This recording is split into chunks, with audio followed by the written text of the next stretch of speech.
Badly Drawn Boy on XFM 104.9. I'm Ricky Gervais, with me Steve Merchant and Karl Pilkington. I'll tell you what, the Stoney's then. Oh! This Thursday at the Grosvenor House Hotel. Yeah. Everyone in Radio's Anyone has entered their show in different categories saying, they get it down to, Winners this year included the brilliant Dominic Mohan, former showbiz editor of The Sun. Lots of people won. Lots of people won gold. Lots of people won silver. Lots of people won bronze. We didn't get a sausage. Nothing. This show was deemed not worthy of anything. I mean, not a look in. The panel looked at it and said, well, no, definitely not radio. Didn't get a vote. See, that annoys me on so many levels. Let me tell you one, right? I've never complained about losing an award, okay, ever. Yeah, mainly in TV. I know we've won a lot, but we've been beaten by Peter Kay. Good luck to him. He's brilliant. Beaten by Phoenix Nights, the sitcom. A lot of people like that more than the Oscars, vice versa, right? No qualms. But the shoddy shite that I heard that night beating us, I was furious. I don't understand. There's people regional. It sounds like hospital radio, right? I shouldn't even be on XFM. I thought, it's beneath me. Yeah. And I thought, well, give them a hand, right? Let's show them. And I want to know who the panel was as well. I do not believe it. How can they I was looking back over some of the shows, right, before I go, Karl, and I've just done a little excerpt of, a trailer of what we do, what we're about, and I don't know how the panel could overlook this. Play a bit, Karl, please. Shaking her muff, minge and tits around does not make her a hoe, then what does? These kids at school with big heads. Karl, what are you talking about? Shut! Oh, my name is Holy Fuck. Right, it's this monkey that was on a train station. Right. What if you mean cock to mean penis? It was my Down syndrome son. Oh, chimpanzee, that monkey news. So we've still got monkey news coming up. You're an idiot! You know what I mean? That's, to me, quality broadcasting. I don't know how they can say that isn't worthy. That's what we sent in to the Sony people. They listened to that. How they didn't think that was dynamite stuff. It doesn't make sense. Actually, I've been thinking about this since Thursday, because I've been a little bit down in the dumps. Yeah. What I think it is that with the TV show, the TV stuff we've done, Rick, we put a lot of work into that. Yeah. We get the script, we spend a lot of time on it. What this show is about, it's very much about spontaneity, it's about our personalities, and I don't think we're ever going to win an award for our personalities. I think that's where we're going wrong. Do you know what I think? I think that when we're together, with the auteurs of The Office, and, and we're strong on it, and we're just two, we write it, we direct it, we cast it, we even worry about the font and stuff on the, we do everything. There's a weak link in our midst, I think. On the radio show? Yeah. Right, well, I'm just trying to think what the common factor is, because on the award-winning TV show, it's Bliss You and I. Yeah, I don't know. Well, I'll tell you what, can we play a record and let me think about this, because there must be something. There's got to be a factor. That isn't in The Office that's in this, that means that The Office is award-winning, and this is a pile of shite. Brown Sugar by the Rolling Stones on XFM 104.9. I'm Ricky Gervais, with Steve Merchant, and with us, Karl Pilkington, the third member of this team. Me and you do The Office, Award-winning. Yeah, and us three do this show. No awards. Nothing. Karl, what are your thoughts? What do you think's wrong with the show? Why do you think the panel listened to our show and said that is awful, it's not actually a radio show? Well, can I just point out, many people may not realise that last year we won a bronze, so we've actually gone down. We've actually slid off the list entirely. I know, but I mean but Karl wasn't really as involved last year. Well, I remember last year it was very much you and I. I mean, we just started out on it. Yeah, so I mean, so you can't really compare. Hold on, though. Well, interesting. What do you think, Karl? What do you think the reason is? Thoughts, Karl? Any thoughts? I see what you're getting at, right? But you're not stupid. But when I put the compilation together, I made sure that it was mainly you two.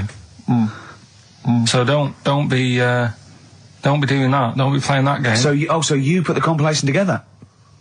Yeah. Right, again. Ah, right, interesting, because we weren't involved with that. We usually do The Office, edit The Office and everything. We have the final cut on The Office. So you... Oh, I see, so you...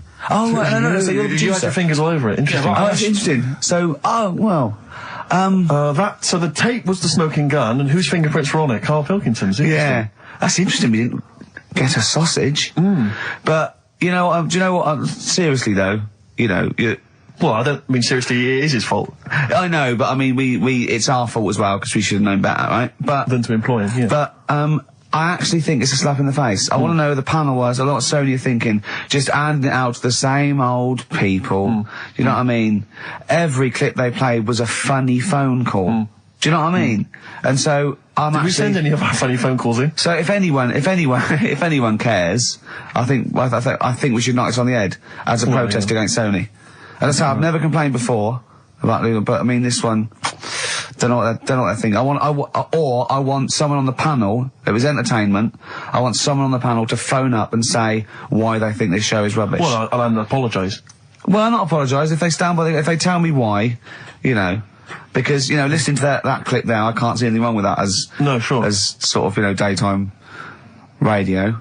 It's interesting. I mean, I don't think our number one fan, Dickie Anderson, Richard Anders, was on the panel, although he here has emailed in. He's got a couple of thoughts as to maybe why we... What is Dickers doing, man? Dickers says, commiserations on not winning a Sony. I can't believe you didn't win, naturally. I mean, apart from your show's obvious lack of quality and effort, having a monkey for a producer, offering the biggest load of tat as competition prizes, saying hairy Chinese kid 48 times every show, Rockbusters, not bothering to turn up for weeks on end, only having 3 listeners, introducing the comedy characters Camp David, Harry Fook, which I think he spelt wrong there, Stephen Merchant. I'm not a character. Apart from insulting every race, religion and sexual orientation, bickering like schoolgirls... We haven't done everyone yet. We have not insulted everyone yet. There's loads to go. Despite the fact you generally bring misery into the lives of anyone who listens, I thought you were surefire winners. Better luck next year. Well... I mean, a couple of constructive, you know, criticisms there, but generally, I still can't nail it. Was he on the panel? Well, I don't think so. Well, he's a fan, so... Yeah. Well, no, he's clearly a fan. I mean, he obviously loves the show. Because he has hit the nail on the head. Oh. Which... Yeah. But, what should we do? Should we give up or should we try harder? That's always my dilemma in life. Sure, yeah. I mean, I've always gone for the first one.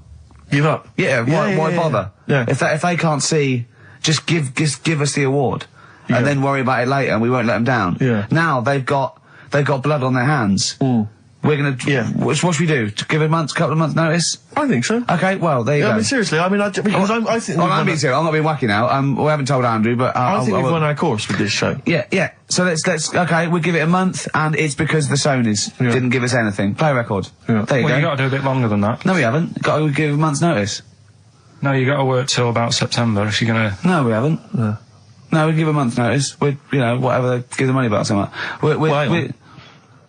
Well, you give your money back. Yeah, I know. What are you going to spend your 80 quid on? True. By the way, Red Hot Chili Peppers on XFM 104.9.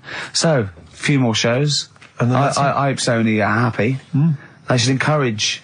You know, we've only been radio, you know, a couple of years. Exactly. You encourage young talent like you. Yeah. Instead of giving it to Radio 1 and Radio 2 and... The old war horses. We just had a quick email. I wonder if you could answer this. It's James from NW1. He says, Ricky, is Karl going to be on this week's show? Please let me know, as I may listen if he's not. Sadly, he is here. I mean, people are already turning against you, Karl, because they've seen what's happened. Yeah. I think they've probably realised that I think we gave you too much. I think we've got a spoiled sort of kid in our hands. It's sort of like, you know, we knew how bad he was, but we were trying to sort of bring him out of his shell a little bit. Yeah. You got to encourage sort of, children like Karl. Well, yeah, exactly. Just sort of fend for themselves. But I like the fact that Dickie Anderson had that wonderful rant. I mean, it was an articulate email. It was quite long, and he must have typed it immediately. I'm thinking, because he's a fan of the show and he thinks I'm a genius, we need a PA. Sure. Don't we? Yeah. Do you reckon he'd come and work for us? Well, he can't be any worse than what we've already got. I know. You know. So, there you go then. We're giving up radio. We're going to concentrate on television. Karl's going to probably go back to what? Your little... Just doing your sound? The thing I won a silver for at the Sonys. Funny that, isn't it? Oh, you won a silver, did you? I got a silver, yeah. Oh, yeah, what was that for? Doing the proper job that I do here in the week. No, there's 2 of you for a start. Yeah. Well, there's 3 of us. Can't even get a bronze. Now, who's the weak link? Right? Well, bit weird, isn't it? Let's not argue. We haven't got many shows to do. To be fair though, this show is I think it's more to do with the fact that you talk on this show that has brought us down. Right, I haven't said anything hardly today. No, well, this is an award-winning show, potentially. We'll add this one in for next year. If you could just keep stum, we might have a chance. All right. Well, coming up, right. Let's put it behind us. Okay. Let's draw a line under it. We had a meeting yesterday. We thought we better, you know, for the last few shows, plan it a little bit. And me and Steve came up with a great idea. We're going to offer Karl money to do stuff. Yes. That's the quality of the ideas on this. Yeah. And I brought some money in, little stuff, because we had him showering with our mate Johnny for £1,000 yesterday. Yeah, we just got into a discussion, and then one of us suggested that how much would it cost us to pay you, Karl, to have a shower with another man? And there's nothing going on. No, there's nothing going on. You're just in a shower, normal shower. You're just washing each other, having not each other, just yourselves. You're just having a chat. Yeah, right, washing yourselves, having a shower. Yeah. But it's a regular shower in a regular house. It's not a shower in a swimming pool. And he went fine. He got £1,000 out of it. He wouldn't do 900. He got £1,000 out of it. But then we said, and we'll have to watch to make sure you do it. Yeah. And he went, no, that's weird. So, but why? What's it? But this is what annoys me, though, right? The whole idea of, what would you do, right? So I bet you missed out there. When we started this chat saying, I wonder what you do for money, it did start off with, would you rub Dale Winton's neck? Would you give Dale Winton a massage for 20 quid? No, but you have to say no, 500. We're trying to find out what your price is. What price, Karl, is the name of the show. So would you give, Dale Winton he's got a knot, he's got a bit of a knot, he's stressed, he's been doing supermarket sweep, and he's furious. One of the contestants was answering back, calling him names, and he's got all knots in his neck. You just just give him a little bit of a, 5 minutes. A little neck massage. How much would you do that for? He's naked, and it's just a little neck massage. There's nothing going on. There's like... See, there You're naked as well, but it's just the two of you naked giving him a little massage. No, seriously. Would you give him... okay, would you give me a foot massage? For how much? Well, that's what's your price? And what are the rules, though? Can I wear gloves? No, just let's start off simple. Would you take off my shoes and socks? I'd do it for, like... 50 quid. Okay, 20 quid to take off one shoe and one sock, but like you mean it. You just take the shoe off, you go, and as you're pulling down my sock, you pull the sock down slowly, you look me in the eyes and go, what lovely ankles. Seriously, how much? What price? 20 quid a foot. 20 quid a foot. That's got to be worth it. So 20 quid, you will take off my, we'll put on some soft music, right? I don't need it today. That's what I was saying to you yesterday. You always do you know what I mean? No, you don't. At the moment, I'm quite happy. Give it to a homeless person.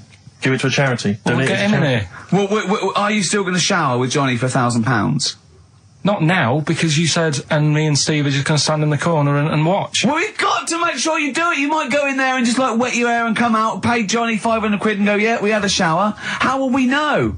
Sorry, I'm quite interested about the shoe and sock. I'm back to the shower. You just have to wash yourselves. Now, we have to inspect that it's really clean, because we want you to wash certain parts really... Right, well, why have you both got to be in there, then?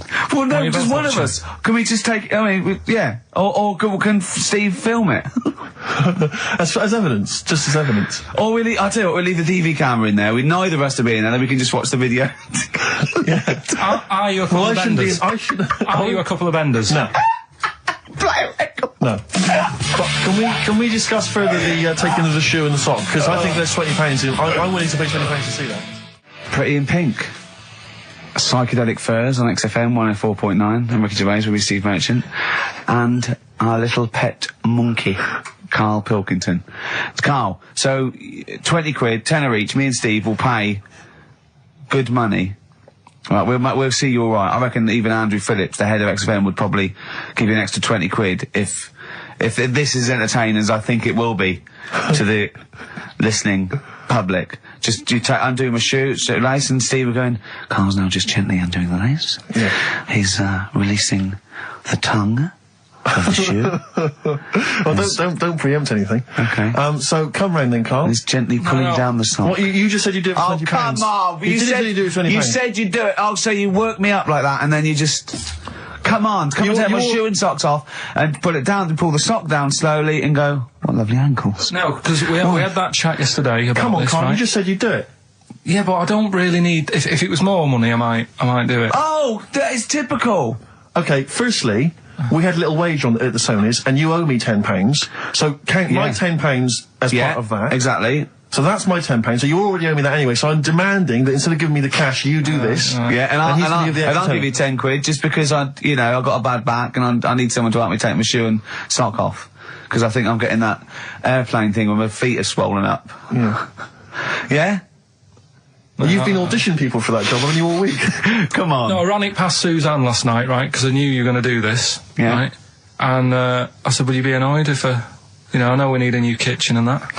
Yeah. But can I leave it? And she said, it's up to you. You do what you want to do. We're not interested in what Suzanne thinks. Yeah, well, I don't Karl, want you just said that you would do it for £20. We are offering you £20. Just to take I mean, I assume you'd take that off as a mate. If I twisted my ankle playing football and I hurt my back, I'll go take my shoe and sock off, and you go, yeah, no worries, mate.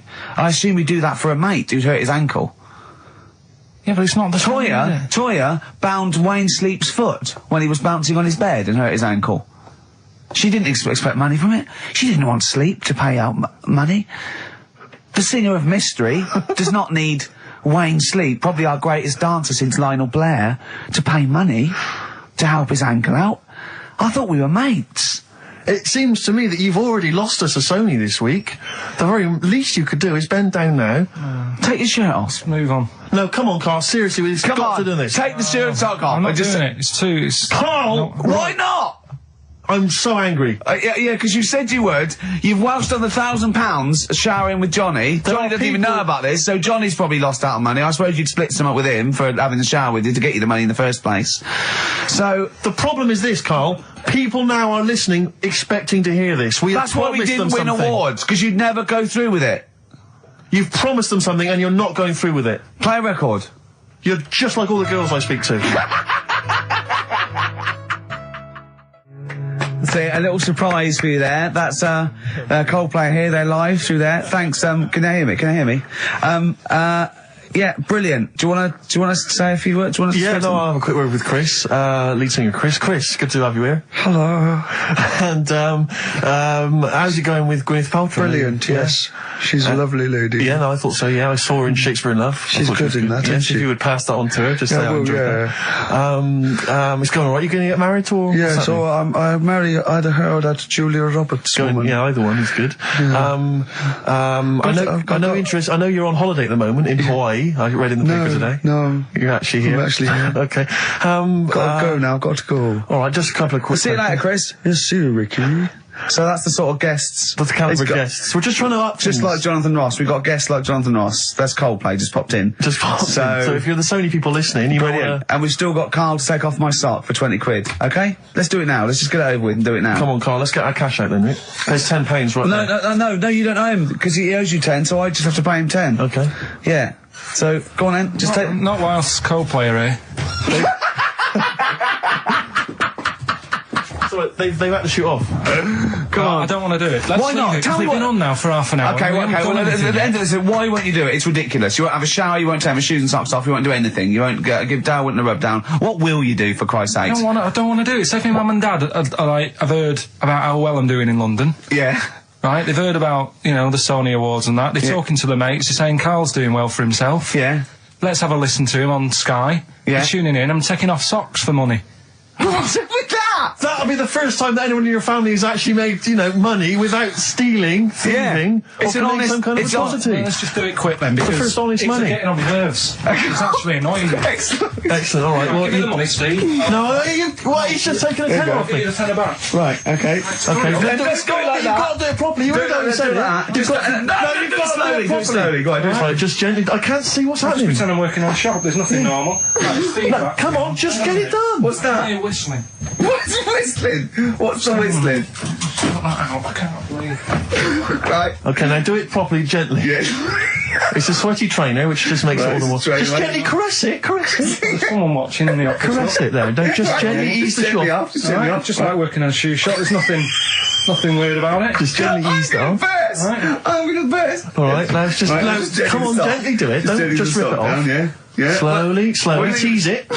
Tease it. Oh my God, I don't like this. I just wasted a tenner. That wasn't enjoyable at all. Now wait a minute. You've got to say. Say something nice about my ankle.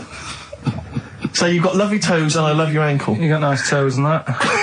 Say it I properly. don't like it anymore. Do it, and you've got to say, you've got to say for the tenor, otherwise you're taking it back. You've got to say what lovely ankles you've got, but in a sweet, seductive voice. Right. Oh. You got nice ankles. That is not how you would seduce a woman. like You that. would not seduce a woman like that, Carl. I don't. Suzanne. I don't. Imagine that. I don't know. I don't feel good about Leave it. it off, because I want to see if we can get him to massage your toes. See, I don't know what's worse. I mean, I didn't like the feeling much. That wasn't very nice because it was all rough, and I you know, and he's a skinhead and he's playing on the feet. And then I thought, I've degraded him, so I don't know what I feel worse about. You can keep the tenner that you owe me if you massage his toes. No, I'm not doing that. No. No, we've paid him. He's done it. Yeah, the shoes are back on. We're something else next week. Something else next week. Okay. If you'd like Carl to humiliate himself for money, email in. Well, Suzanne was surprised that I was like, last night I told her about it, and I said, Oh, why did you do that? I don't know what I feel now. That's not good. I don't know. That's not good, is it? and she just said, well, you know, you don't like chucking money away and that. And it was funny because we got talking about when we bought our first flat in Manchester, right? I bought a bed, right? I didn't have much money, and what annoyed me is I bought the bed and it turned up, and I said, "Where's the mattress?" And they said, "Well, you don't get a mattress with the bed. You got to buy that separately." And I was like, "Well, that's not a bed then, right?" So I didn't have any more money. Suzanne's at work, so I thought, well, I don't want to stress her out at work and that, telling her we haven't got a mattress for the bed. I had a word with my dad, right? He knew a mate who had one in the back of a van, right? He said, I'll have a word with him, he'll let you have it. Got the van, brought it round, stunk of diesel and that, but I thought, well, it's free, it'll do. Yeah. They brought it up, I stuck it in the spare room. Suzanne got home, she looked at the bed, she said, that looks alright. She, where's the mattress? So it's in the next room, but I thought I won't tell her because Sure. she won't like the idea. She went in, the room stunk of like petrol fumes and that. Yeah. She said, what's going on? I said, well, it's a mattress didn't come with a bed. So I've sorted you one out, I've got this off my dad. And we didn't have one night on it. She said, get rid of it. Yeah. I had to go and ditch it. I don't know what she was thinking. One of your father's friends is driving around in a van with a mattress in the back. Yeah. Was he a serial killer? I mean... And she didn't want to sleep on it? Like from Silence of the Lamb. What kind of a cheapskate is she? What kind of a woman is she? That she won't sleep on a mattress that has been in the back of a transit van? Yeah, covered in 85. petrol, diesel, probably urine, and Christ knows what else. Oh. So, you know, Would you swap pants with Steve for 50 quid now? You don't have to look at him, you go in the toilet, he takes his pants off in the toilet, leaves them there, you go in, right, you come out with your trousers on, you go in, right, take your pants off, put his pants on, leave your pants in the toilet, come out, you got his pants on, he goes in there, you come out, you swap pants, at the end of the show you put it back. How much? when you say pants, what do you mean? Just Jeans? underpants. No, I'm not doing underpants. Why? Why not? Seriously, these were fresh on Thursday. Yeah, but For the I mean... BAFTAs. For the awards, the Sonys. Do you know what I mean? But I mean, just name your price. It's gonna be more than 20 quid. It's gonna be more than 20 quid. It's gonna be like 80 quid upwards, I think. No, clean on today. They Yeah. were clean on today and they're boxers. It's as bad for him as you. Don't remember that. Thanks for that. 50 quid? Really? Play a record. No, hang on, you just said you'll give me 50 quid. If you go and swap pants, I don't know what's in it for me. I don't know why I'm doing this. It started off as torturing Carl, but not only am I out of pocket, I don't actually want you two to swap pants or touch my ankles. Well, Steve isn't I don't know saying what no. I've done. This is I'm the victim here. I've paid out and I don't even like it. Play a record. I want to think about this.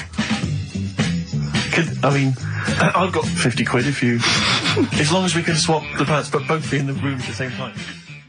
Band of Gold by the artist who featured in a recent Rockbuster clue, which was, I think, the Jamaican fella needs an aspirin for his head, and it goes, of course, to free the pain.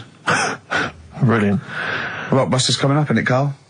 We start up now? Get it going? No, let's I thought we weren't doing this anymore. I know, I don't know what happened. I don't know. I mean, But I mean, we're shooting off in a couple of weeks, so yeah. what difference does it make?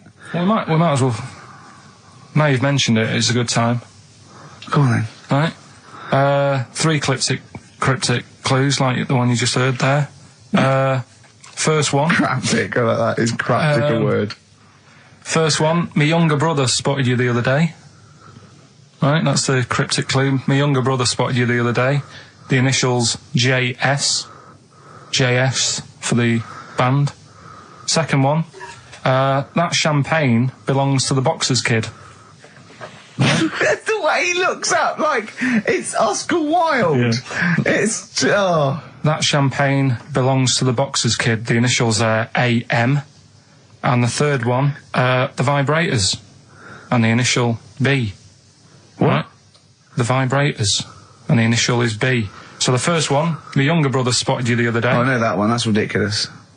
JS. The phone's going. Second one, that champagne belongs to the Boxers kid. AM. And the third one, the Vibrators, the initial B. So email in and you win. You can say the prizes later, can't you? Well, I tell you what, this is terrible. I mean, we didn't even say the prizes, we weren't going to do this. The phone's going. Look at the phones, are going mental. Alright, well, Carl, did you ever do paintings and drawings at school and then bring them home and your mum put them on the fridge?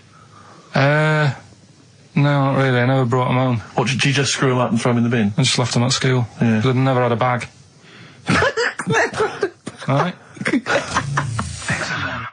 There, on XFM 104.9. You see, Sick of it. no, wait, this is giving me an idea because I think what the best thing about this show is what happens when the records are playing.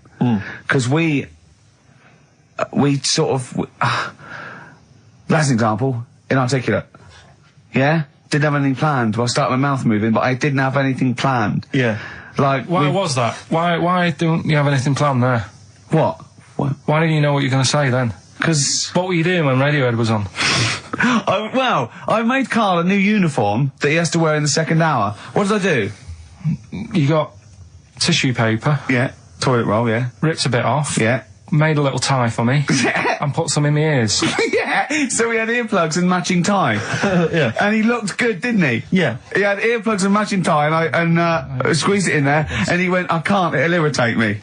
So I'm thinking of things all the time to make this more fun for me. Yes. And he's just like that. Sorry, a quick question. Steve, just want to raise a little point. Go on. You say that you're spending most of your time thinking about how you can make this more entertaining for yourself. Yeah. Is it worth ever considering the listeners? Well, I think that if you're happy, they're happy. I'm not sure that's true. I've been monitoring a lot of the feedback on the email and stuff. Yeah. It doesn't appear to be the case. But that's because Karl won't go along with stuff. Sure. I mean, they could have seen on the webcam his little matching earplugs and tie that I made. I just did a cartoon that went for £350, right, on the website, right? So that's one now. Yeah, we're gonna make it really good. We're gonna give them lots of stuff and sign DVDs and everything. So that's great. 350 quid. Who was it? I think her name was Joanne. It's not definite yet because we haven't got the money off her.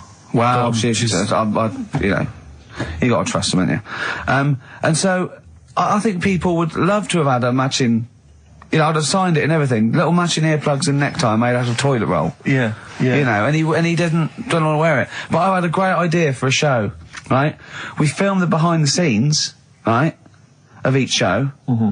So, you know, you get a CD of what went out, but you see what happened behind the scenes, right? And it follows us through a week, right?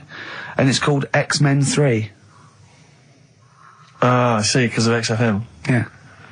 Right. And then we can film all Karl, what Karl looks like when I'm squeezing his head, what he's like when we're trying to make him touch us, all that sort of stuff, when he's getting all stressed out in the day and we just pop up, like what he looks like, his little head, everything. And would this be broadcast on TV? Or? I think so. I think Choice, something like BBC Three. Yeah. Yeah. I mean, Again, it's you know, not because I mean, I'm very much in the centre of the storm. I'm very much the eye of the storm. Yeah. And I know that I myself would not want to watch that. Really? No, because it's... Any negative, Karl? He was like this when you came up with Cheap as Chimps. He wanted to drop Rockbusters. What was the other thing he didn't like? That other TV idea I had. Yeah, what, putting a baby in a room, setting it on fire and see if it can make his way out? Setting the room on fire. Let's Yeah. not get silly. No, but he didn't like that, did he? I mean, I don't want to sort of... I don't want to blow my own trumpet, but it does seem to me that my criticism of those things is probably justified. I mean, Cheap as Chimps, where is it now? Wow. It's Donald McIntyre took it. Not really, Karl, not really. It is but a pitiful memory. Both your game show ideas terrible. This TV show idea, I think, again, it's only interesting to you, Rick.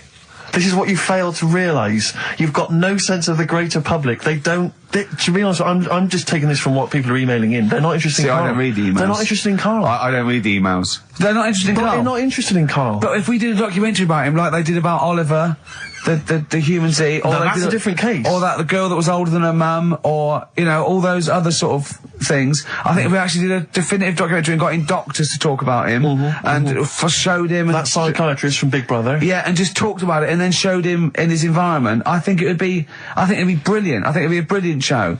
But I think that's interesting. I think you're right. Some kind of anthropological study of Karl, fascinating. You making a little neckerchief for him, I'm not so convinced. But that'll all be part of it. Play record, let's think about this, because I think this is an idea. If any broadcasters are listening, like Greg Dyke or, you know, we'd even go to Channel 5 with this, I think, wouldn't we? Really?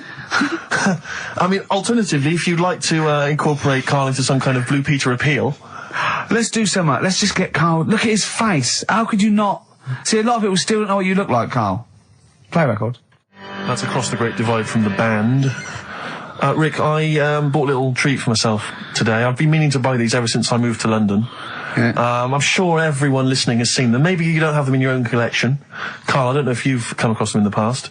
But it's the postcards.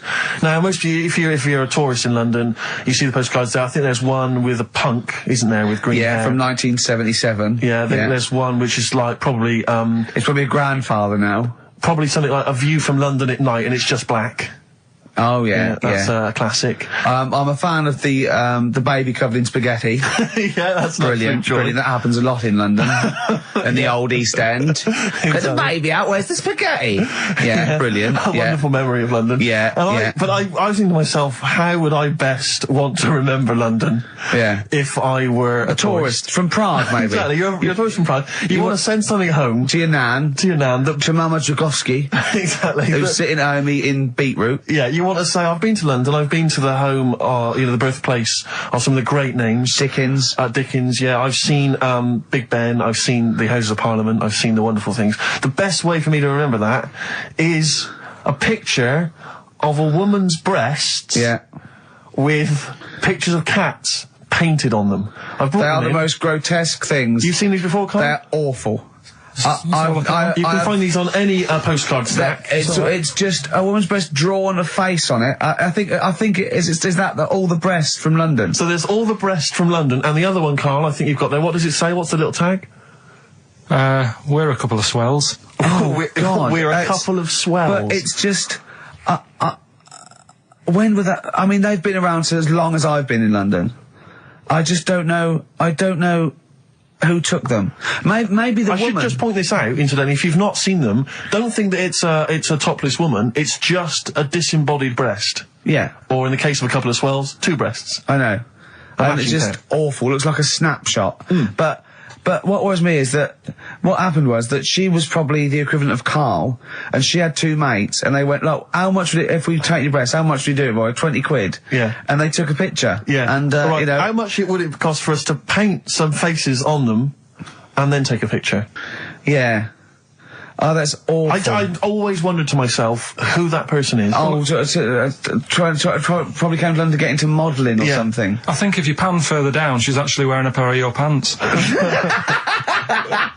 I think if you pull out, she'd probably be unconscious with a needle hanging out of her arm. But I just imagine... See, now that would be a fair representation of London.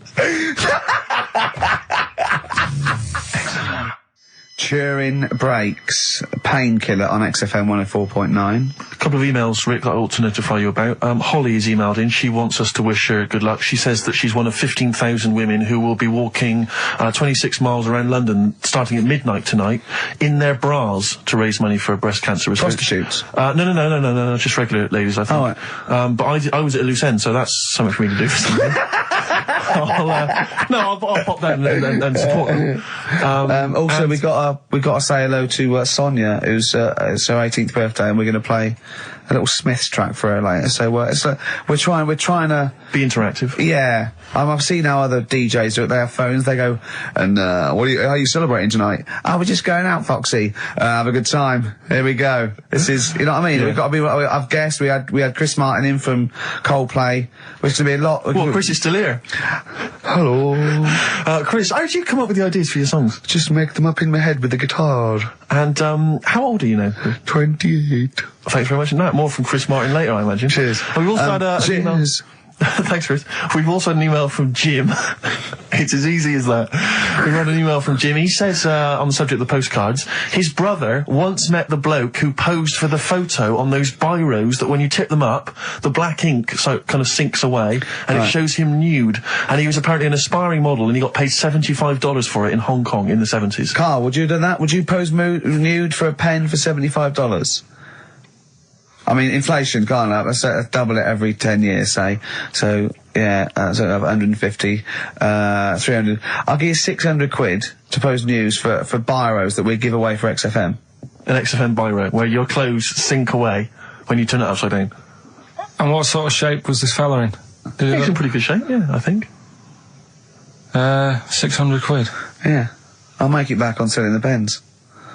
No, I won't do that. I always remember being at school, when the first time I ever encountered one of those pens. There was a kid at school, Jason, and I had a pen, one of those pens, and you turn it upside down, and it was where the woman's clothes sink away and she's naked. Yeah. And I remember sort of seeing it and him showing it to everyone, all the young lads, and them thinking, this is amazing. And I always remember thinking it was like the idea that it was sort of a way to cheat teachers. Oh, there's Jason, he's just got a pen there with a picture of a woman wearing some clothes. That's fine. Yeah. There's nothing wrong with that. If he brings a porn mag in, I'll have it. He's out. But, yeah, but I can't. But I've always imagined, can you imagine how embarrassing would it be to be caught masturbating over one of those pens? Businessman. Yeah, exactly. His wife catches him. No, sorry. So what are you doing? I'm just doing some writing with this regular pen. Right, what? Well, no, don't turn it upside down. Can I just come round where you're sitting? Just why are you naked? The only thing I think more embarrassing would be to be caught masturbating looking into a mirror. Well, for you maybe, for me and Carl, right? We should give the Rockbusters clues again one final time before we give out the answers. And I should mention the prizes as well. If you still want to enter, we've got various things, a couple of CDs, a Smash Hit CD. Looking into a mirror. Let's move on from that. Club Anthems 2003, Strange and Beautiful. Eh? I hate being nude anyway. Why? What do you mean you hate being nude? It's not normal if you walk about. Do you walk about the house with an out on? No, because we've got windows. Yeah, but alright, with the blind shut or whatever. Well, I have a bath. No, but say like with Jane and that. Are you happy walking about? No, I'll walk around in my pants or a towel. I won't purposely walk around nude for the sake of it, no. No, I know, but I, in the morning I don't mind when I get up. Yeah. I go for a shower. But I don't sort of flaunt it about. I just wondered if that's normal, or... Well, no, what do you mean, is it normal? If there's no one can see you, then... No, like, but your girlfriend's in and that. But what I mean is... Yeah. It's like... You can put a pair of pants on, can't you? Do you know, all I'm saying is... Well, you put Steve's on if you want. Yeah, for 30 quid. What do you want to do? Do you want to put a pair of pants on now? No, it's just like you're asking me to do it for a pen. What would you do, right? What would you do, right, if you did that thing with Steve and you left your pants in there, you went and you put his on, but it was sort of like, it was damp. Right, so Rockbusters then, we'll get this out of the way, right? So the prizes, Carl, mentioned there's a number of CDs. We've also got Wild Weather, a fascinating, it looks like 2 VHS set about weather, about various weather conditions around the world. That must be selling like hotcakes. Sean Lloyd could be in that now. Yeah, indeed. And also signed by Norman. It's Fatboy Slim's Big Beach Boutique. That must have been troublesome for the station that has close ties with Norman to get hold of, but well done. And that's Fatboy Slim, Big Beach Boutique. So yeah, there's a number of not bad prizes to give away there. And the clues were, Carl? First one was my younger brother spotted you the other day. The initials JS. We had That Champagne Belongs to the Boxer's Kid. That was AM. And third one, The Vibrators. That's rubbish, that one. And the initial B. We'll give away the prizes and the answers next. What we gonna play a record, or what we got coming up? We got monkey news. Yeah, we got that. We got Got loads, too numerous to mention at the moment. We got any adverts? got some of them. Oh, brilliant. Cram them in later. Excellent. Look forward to that. Joe Jackson. Good track, good tune. Well, it's on. Different for girls. Joe Jackson on XFM 104.9. A retro cut. Bit of monkey news would be good, Carl, if you got that. Well, We're struggling here. We're struggling, Steve. Wait a minute. You say that, but wait a minute, the answers for Rockbusters are coming up right now. So, you thought people were turning off? Oh, my God. No. Oh, what have we done? We've done Take My Shoes Off for Money. Take My Shoes Off for Money. We've done that. We've done, oh, look at these funny postcard breasts. And we've done We Didn't Win a Sony. Coming up, Regular features. Jeez, we got nothing, have we? Come on. Sometimes it's good. Come on, Carl, save us. You've got to save us. So We've done... Rockbusters answers, then. Are we doing them now, Steve? Yeah. Right. First one, my younger brother spotted you the other day. The Yeah. initials there, JS. That was junior senior. Right? Yeah, good. I'll give you that. Second one, that champagne belongs to the boxer's kid. That was AM. That was Alison's Moye. Alison's Moye. Alison Moye. For the Sorry, second just one. give us the clue again. That champagne belongs to the boxer's kid. So, Muhammad Ali's son. Yeah. Right, Alison's Moye. Yeah. Brilliant. And then third one, always an easy one in there for everyone so they can take part. The vibrators, the initials B. That's Buzzcocks. You can't say Cox. That's why that's why you can't say Cox. Have we got a winner? We have indeed. I chose him because his name amused me, which is a bit harsh. It's not Mr. Tits. No. Gerald Preston.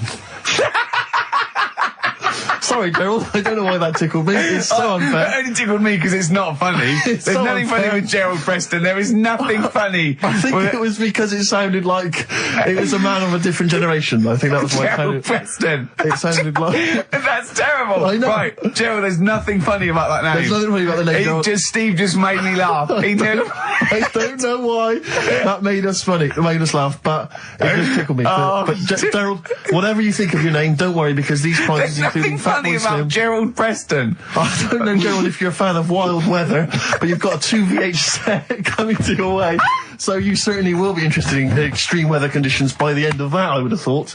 Plus some dear. arbitrary CDs, so good luck, Jerry. Oh, dear. Excellent. Right, brilliant. Good. That's that sorted. Right, let's have another tune and then maybe some monkey news. Yeah. Well, actually, now you've sort of mentioned a bit of monkey news, that I've found something in the week, right, that we've talked about in the past, right, that... I've got some other monkey stuff, but this is just... Oh, forget it. What? Come on! What's the matter with you? Right, do you know that thing we did ages ago? What? When we were out one day and we were talking about monkeys in a room with a PC, and if you leave them in there long enough... Yeah, eventually an infinite amount of monkeys, or one monkey in an infinite amount of time, will eventually type the complete words of Shakespeare, yeah. Right, we talked about that ages ago. Yeah. I said it wouldn't happen. No, it doesn't make sense. You can't say it wouldn't happen, it doesn't make sense. It's a mathematical conundrum. It doesn't make sense. Go on. Anyway, right, they got a couple of monkeys. Alright, so not an infinite amount then. Okay, so, alright, but never mind. Yeah. Got a couple of monkeys, put it in a room. Yeah. I don't know if it was one PC or they got a job lot or whatever. Not an infinite amount then. And left them in there for a month. Oh, not an infinite amount of time then either. Okay. So 2 monkeys a month. Okay, go on. Yeah, I see the experiment's working so far. About 8 monkeys. Oh, 8 monkeys. Oh, let me just work that out as a fraction of infinity. It's infinity, 8 into infinity. Oh God, a month. And what happened then, Carl? Did they type the complete words of Shakespeare? I'm assuming they No, did. they only did a proportion of it. Okay, what they did they- just did Macbeth. What happened then, Carl? Please tell us. They didn't have anything. They didn't come up with anything. You're an idiot, Carl. You really are an idiot. Play a record. That's ridiculous. What did you expect? What did you expect? Yeah, A bit of Keats. No, And Pastry no. of the Radio Times by one of them, the cleverest one. No, but what they did say is they didn't even write one word out. No, you don't. No, infinity or nothing. That's the point. There's a big leap between any number you could think of and infinity. In fact, an infinite leap. Do you understand the concept of infinity? Don't rub your eyes. I lost him on Do You. Yeah. Didn't I? Right, play a Did record. they type nothing from like any of the Tarzan books? Nothing. But they must have read them. I mean, that would be their favourite, surely. I'm stunned. I can't believe they didn't even do like a transcript of Every Which Way But Loose. Yeah. I can't believe it. They must have chosen some really thick monkeys. They didn't type any of Charlton Heston's speeches from Planet of the Apes. I can't believe it. It doesn't make sense. It doesn't make sense. You'd have thought 6 monkeys in a month would have done something. Yeah. At least a script for BJ and the Bear. The irony being, of course, in BJ and the Bear, that it was a monkey, not a bear. Really? Stuck in a moment. You can't get out of it by you two. I know how they feel. Oh, just a quick thought. I just had a sudden thought. Just a little update on something we talked about ages ago on the show. You might remember I said once that if I ever met Dido, I thought I had a good chance with her. Yeah, because she looks like the sort of woman that would work in, say, a photocopying shop. Yeah. And she'd probably be quite charmed by me. Or a secretary that sort of like wrote a couple of songs. Exactly. And the boss said, entered her in something. Yeah.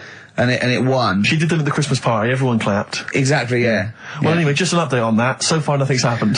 You haven't met her. Nothing's going on. So okay. I'll keep you posted on that, Rick. I know you're interested. I imagine it's a foregone conclusion when you do, though. That's only the a matter beauty of of time. it. It's, you know, when I hear you met her, you don't need to say any more. Okay, well, I'll just say, I'll let you just know. wink and say, I met Dido last night, and I'll go, say no more. Exactly. You don't need...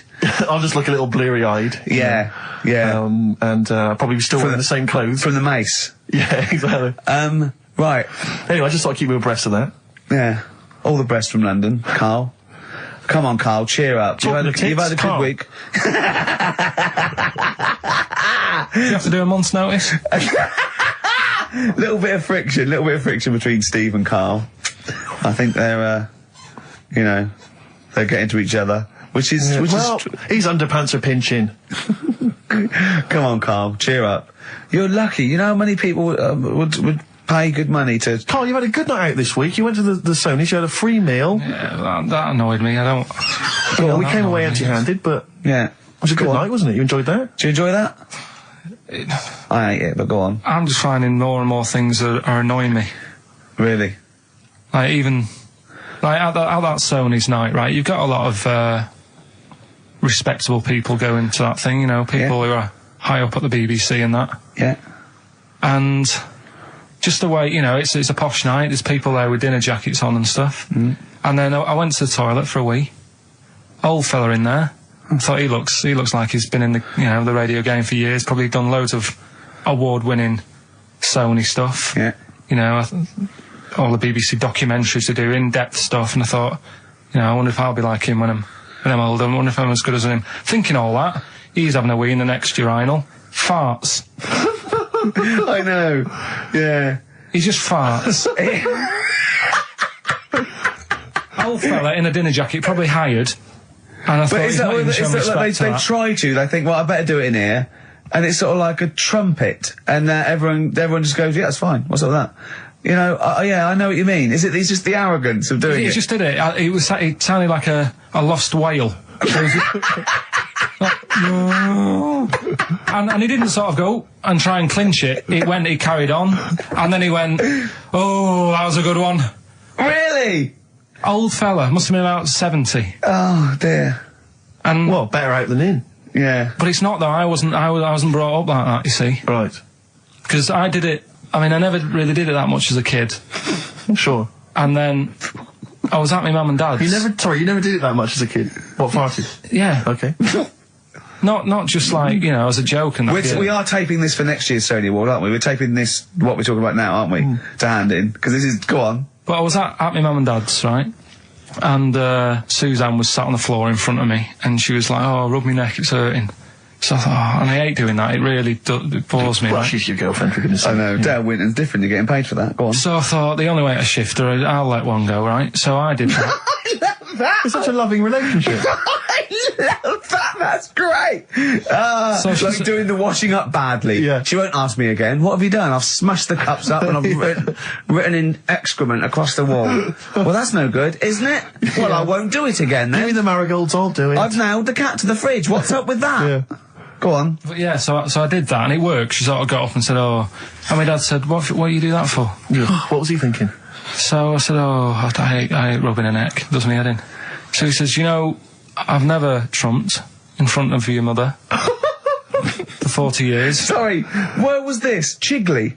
Why is this family talking like this? Young Carl, I've never trumped in front of your mother in the 35 years. Why you, what, I don't know what...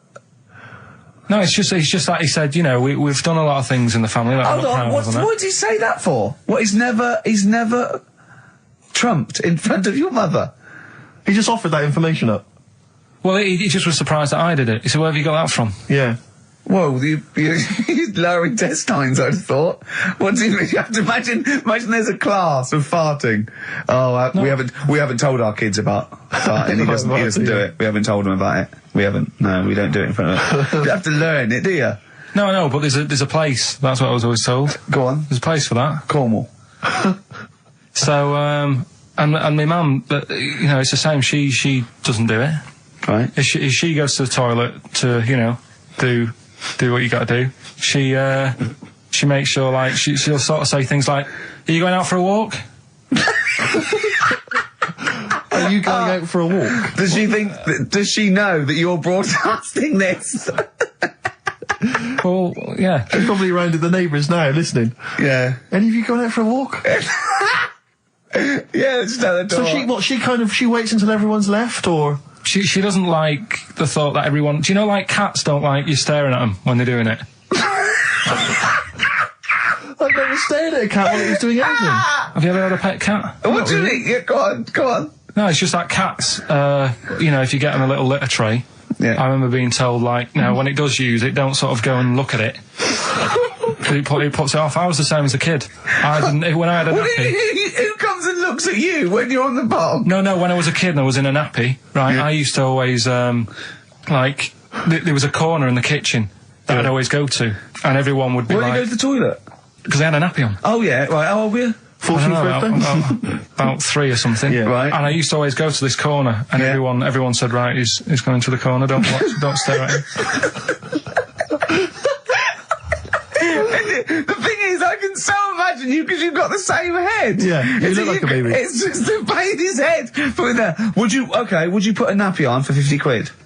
Now. Yeah. Just sitting, just do your work, right? Well, anyway, sit in the right? corner. So I'm not doing that, right? What? So yeah, my mum's like that, and something else she's good. I mean, people might want to know. Dinner party. Oh, it's Mrs. Pilkington just in the corner. Just don't look at her. Yeah, don't look at Mrs. P. She's just in the corner of our kitchen. Don't just look at her. What's she doing? She's just doing her business. She's there. There she is squatting. Are you going for a walk? Sorry, you were saying, Carl. Another trick I've learned from her. Right, if you're using, say, a friend's toilet or something, and you don't want to leave your mark, just go down the toilet and flush it.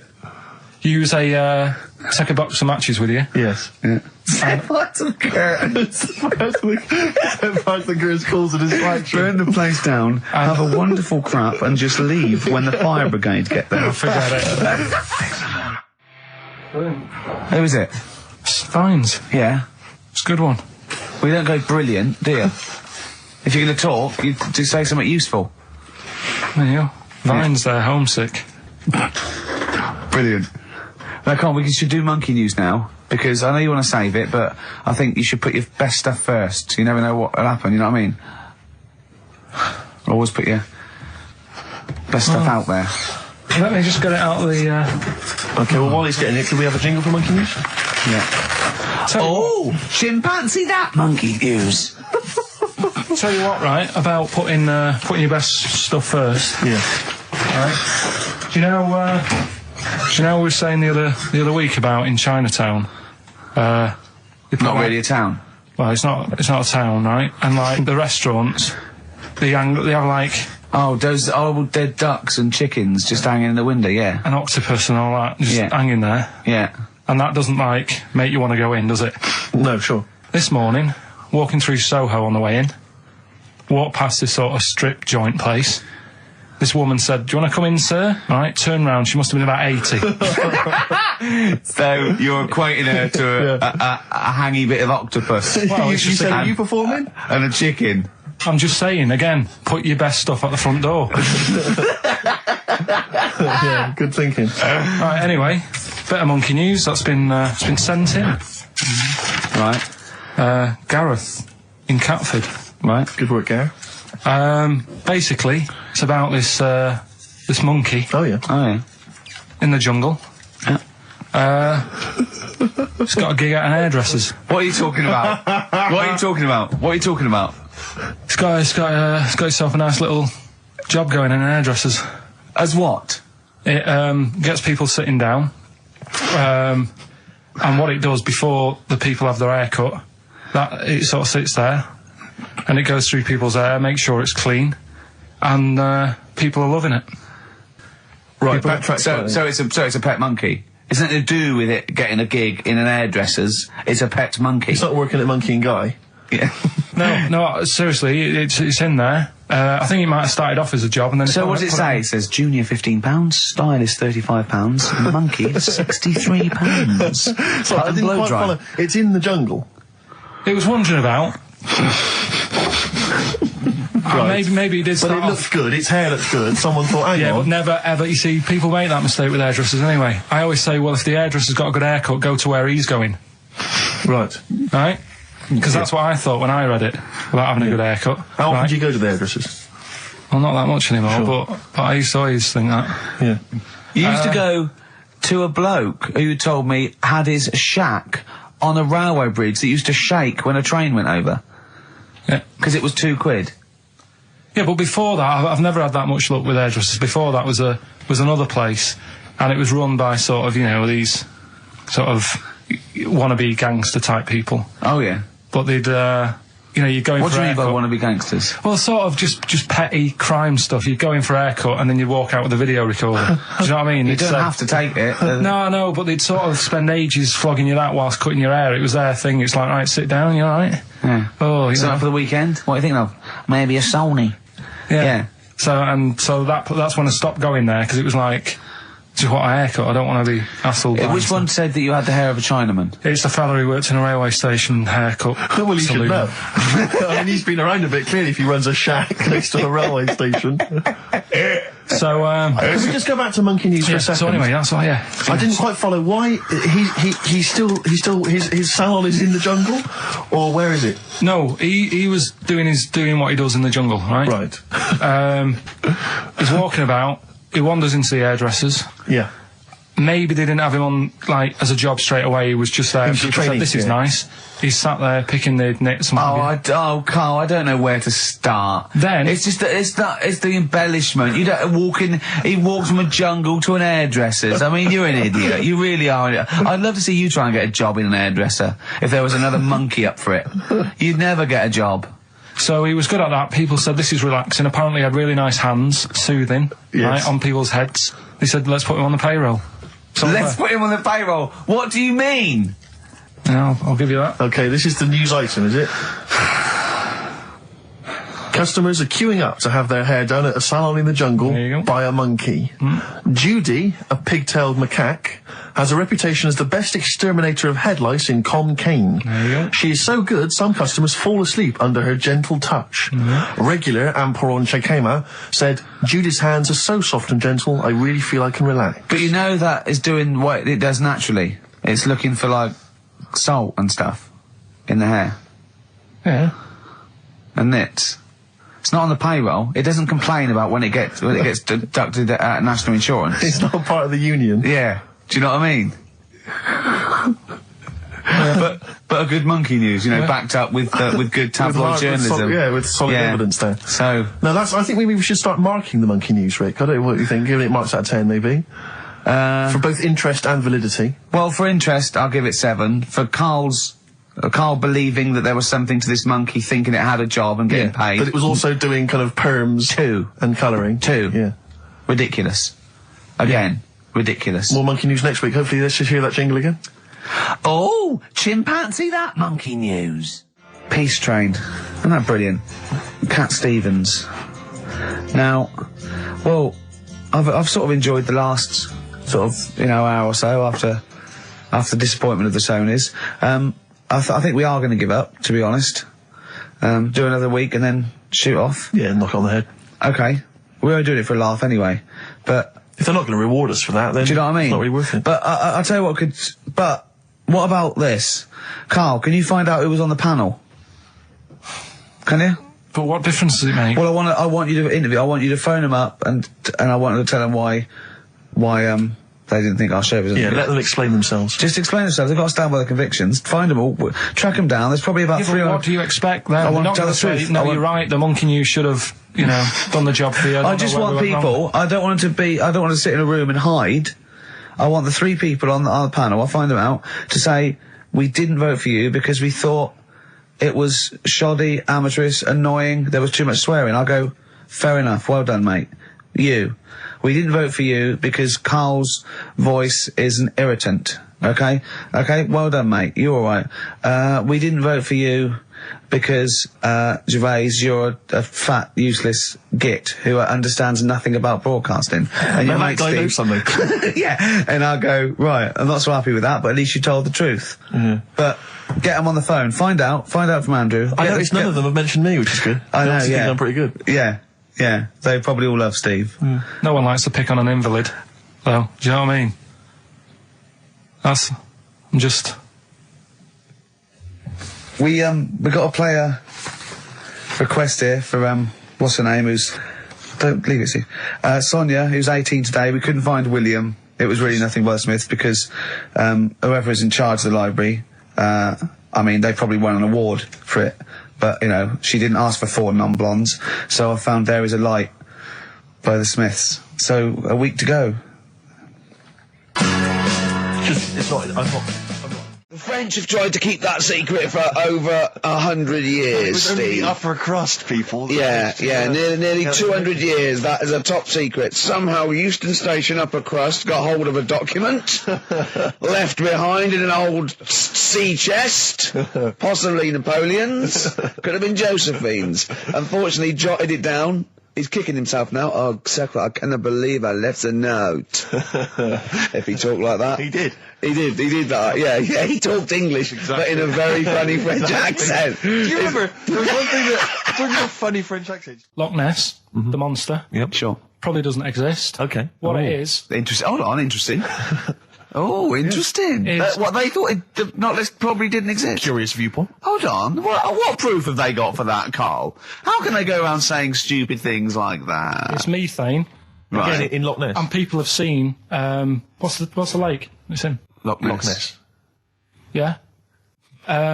It being the Loch Ness Monster. Yeah. That's where it lives. That's how it finds its way home. That's certainly the clue. Yeah, If you get again, Karl, that's the clue. Yeah, if it go, and it's, if it's wondering, it goes, excuse me, would you know where, I'm being the Loch Ness Monster? Where would I be going?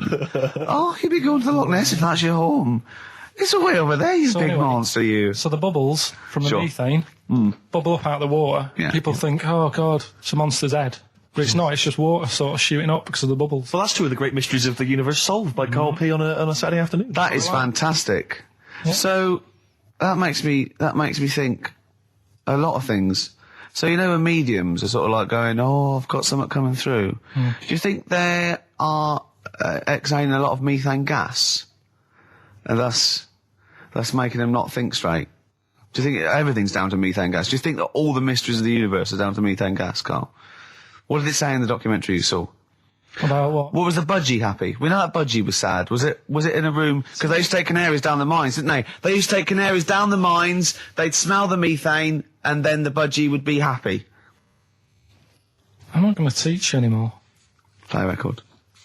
Oh, should we introduce this, shouldn't I? Go on, then. Oh, it's Beatles, Long and Winding Road. Smooth. Are we getting paid for this? Our Freaks Electric, Richard X and the Sugar Babes on XFM 104.9. Well, nearly through. We've had a few laughs again, a few tears. Absolutely, as always. Excuse me, and don't be alarmed. I look quite frightening, but I'm merely a nice monster. I seem to have lost my way home. Could you direct me in the right direction? Nice to meet you. Yeah, Karl Pilkington. Hi. What's your name? Why do you need to know my name? Well, it might help me to find out where you come from. Oh, my name's the Loch Ness Monster. Okay, all right. Give me a second. What was your name again? Loch Ness Monster. See, this is what I mean. I did just run this one past you just on the off chance. Yeah. Because maybe that you change your opinion slightly. Yeah. Feng Shui teaches you to use your environment wisely. Sure. If your land and the surrounding area is undulating, it's said to house auspicious dragons. When land is flat and featureless, the dragon is missing and the land is said to be less auspicious. Excuse me, they call me the Brixton Dragon. Sure. I seem to have lost my way. I know it's South London somewhere, but could you help me find my home? What's your name? Well, they call me the Brixton Dragon. Right, where are you from? I see what you mean. I see what you mean, aye. Oh, okay, man. So does that make you query it at all, the dragon? I'm not into it that much. Right, I'm sure. just saying that if you have your head at one end of the bed rather than the other, it might make a difference to your night's sleep. And you get this quite a lot, don't you? Especially Americans, that Elvis Presley's still alive. Yeah. And I think, wasn't there some statistic, like more people believed Elvis was alive than believed evolution? Was that right? Yes. Something like that? No. No, it's something worse than that. It could be something. It was something like that. It's something like, I don't know, it's something like 42% of Americans believe that Elvis Presley has faked his own death and is still alive, right? Yeah. And there's this whole book that's been written about it, because, Carl, you might be interested in this. I know you're always fascinated by things that have been written down and therefore a gospel. Yeah. And that you don't have to revise yourself. You just learn off Ian Wright. Yeah. But apparently, the reason that Elvis is still alive, is that there's a number of sort of pieces of evidence. One is that none of his family could agree which colour pyjamas he was wearing when he died. That's evidence, apparently. Apparently, he was an honorary member of the FBI. Well, apparently his signature appears on FBI documents well into the 80s, long after he should have died. Apparently no one can agree. There was sums of money a lot of fat people in dungarees have seen him. Yeah. There's sums of money which apparently only he could have given authority to have transferred to other bank accounts. They've moved. Yeah. So this is all evidence that Elvis is still alive. And a lot of people, I was talking to this guy and he was saying, well, of course, the thing is, the pressures of fame were too much for him. That he faked his own death so that he no longer had to be this huge icon. He could live an ordinary life. And my query has always been this. If Elvis faked his own death, do you think the method he'd have chosen is to have shat himself to death whilst on the toilet? Yeah. Yeah, but because he picked that, nobody will doubt it. Right.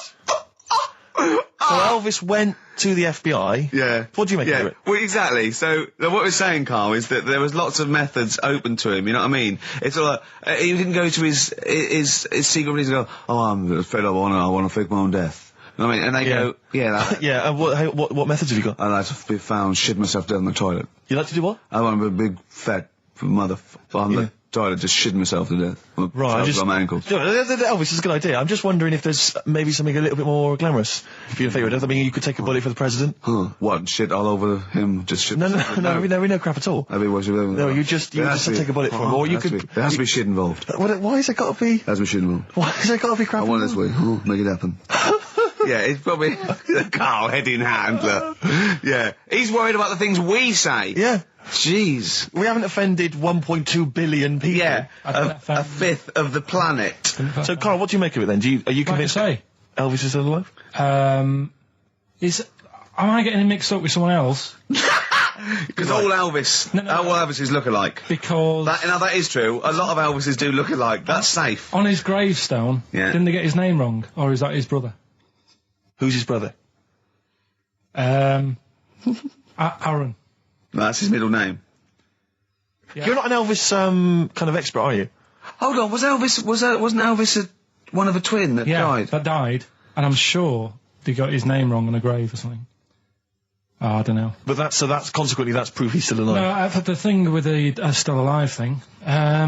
Like I say, he picked that awkward death because nobody would be saying, hang on a minute, going round upsetting the family, wanting to talk about it because they'd be embarrassed to be saying, he was found sort of in a pile of mess. Weighing 25 stone. Yeah. So... Because you notice he also expanded to a huge size as well, so he was just a huge fat blob of a man. He also did that to add, extra... To the glamour. I don't quite understand these people who fake the deaths, because... Well, a lot of them don't. A lot of them don't, Carl. This is what, in a roundabout way, we're saying. We're saying that a lot of people that say people fake that they didn't, like Bruce Lee and James Dean and Elvis Presley, we're saying they didn't fake their deaths. He did die, didn't he? His head come off, didn't he? Thank God. Who's this? James Dean? His head came off. I watched Call My Bluff in the week. Is this with Toxic and yeah, Colin? it was quite good. I quite enjoyed I it. imagine you could get on there if you I want. used to watch it with what's his name? Famer. Famer. Yeah. Oh, that was great. You're impression. brilliant impressions, because obviously while Bowie was playing, you were doing your infamous Bowie impression, which is the best one you do, actually. Well, that's just because Karl said, you know what? He said, I'd love to go out for a drink with David Bowie. Of all the people that come in here for sessions, I think he's really good at him. And I said, I think he'd like you as well. That's all. And I just went, hello, Karl. You're strange. You're alien. It interests me. Myself and Ian would like to put you on them.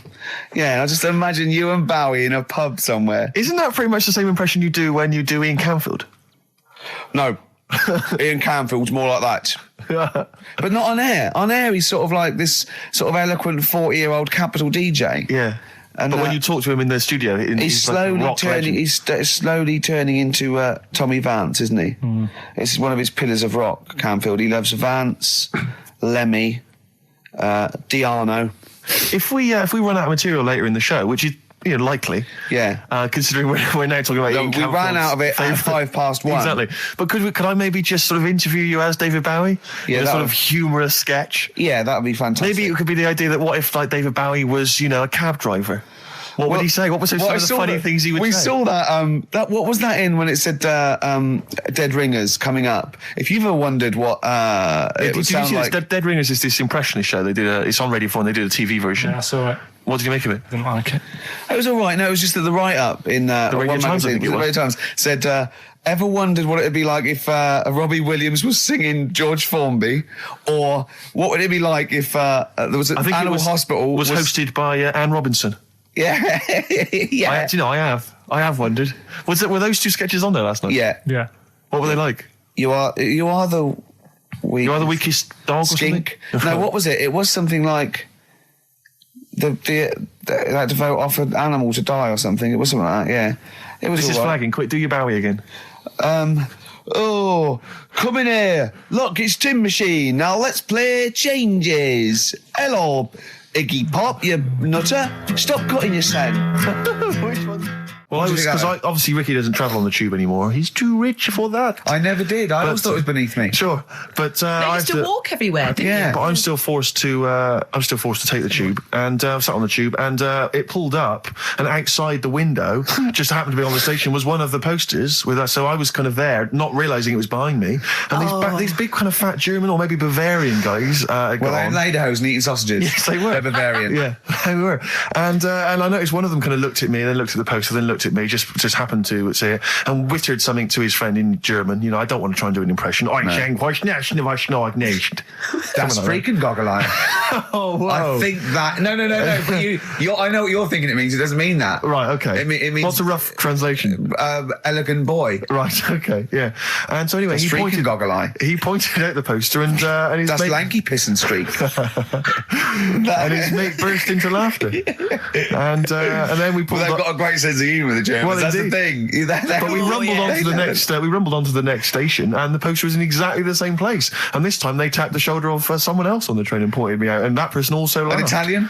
Yeah, there was a French. Was there a bloke with a beret and a little moustache on the other side? Yeah. Was the United? Did you get on the United Nations Express? Imagine that. Yeah, it was fake. See the freak. Look at this freaky goggle eye. Right, whereas I love the fact that before you were at least pretending to be speaking German. Now this is an Italian with an accent. It's just a guy speaking perfectly good English. So you've not even disguised the insult there. Oh dear. That'd be lovely. Try and insult me in other cod languages. You could bring Europe together if they just instead of Esperanto, that there was just one common language. The language of freaky goggle eye. I'll tell you what would bring the Europe together is you maybe representing England on the Eurovision Song Contest. That would be great with a self-penned tune. Anyway, I didn't get around to getting drinks. I can't believe it. Didn't get around to getting the drinks. Right, so I said, right, I'll pay for the cab. Right. Oh, what a lovely Christmas gift that is. Yeah, £2.50. I paid, it was like £3 there, £3 back. So £6 you spent on him? Well, no, I spent more. See, that's what he said. He said, get the Bolton back, he said, oh, you've spent on me £6 for my birthday. He said, no, I haven't, because I gave the taxi driver a tip. I'm a little bit worried about his attitude as well. Because even if, that is a stingy present, but you don't say... Well, let's be honest, that's the worst Christmas gift ever, because, you're pretty bad, like we discussed in the past, but at least you spend a bit of money. Yeah. It's just thoughtless. Yeah. This is nothing. I know. You haven't given him any time. I would... And I knew my demographic. They loved it, my family. Yeah, they couldn't believe their luck. you know. Well, a tenner. You spent a tenner on him. Well, the cab fare was £6. But the thing is, it's not. I don't think he's saying that. I think it's the fact that this is like, you know, frittering away in it's kind of thoughtless, isn't he would have loved to. I'm sure he would have been appreciative of a lovely £10 gift that you cared about and bought. A book he probably likes, Fly Fishing, doesn't he, by J.R. Hartley? If you'd have bought that, he'd have gone, "That's what I was looking for." Or what I was looking for, Carl. Bloody hell, Carl, you little bald twat. That's just what I wanted.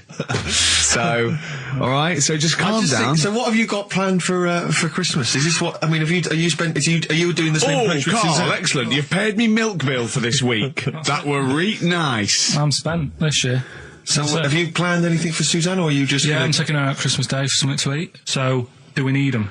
Do we need them? And you should explain. Do we need them for those that don't like the show? Well, it's sort of education about animals and stuff, and if we need them. So, like David Attenborough once said, you can get rid of people off the earth and it would carry on. There's no problems, but you know, get rid of a monkey and you could have problems on your hands. So is that a direct quote from Attenborough's current autobiography? Something like that. I think so, yeah. So what I've done today, right? You start something with, right, so then. Yeah, exactly. Yeah. So, and he always ends things, you got yourself all sorts of problems. Yeah. So that's that. That's done. That's coming up. Enjoy that. that. What would you do to sort of like egg him on a little bit to help him out? What do you think? What sexy things would you say? What do you think is your quality? What do you think people would find, you know, pretty horny about you?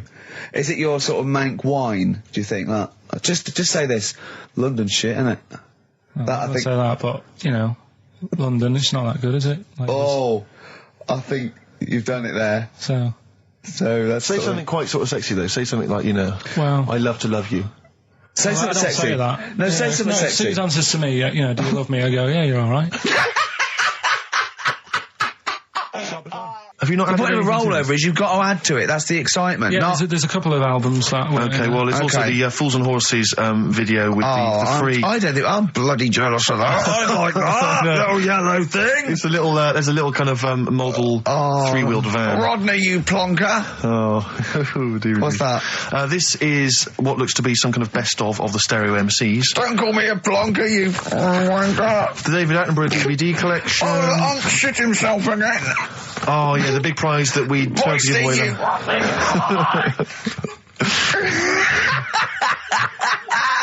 Best Cassandra!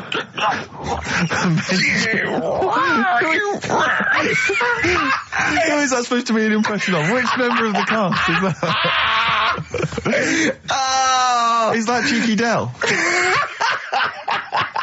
I don't know. Best chill out album ever, the best air guitar volume 2, and of course for all our fans, Doctor Who, The Aztecs. That's on DVD, and that's one of the William Hartnell Doctor Who.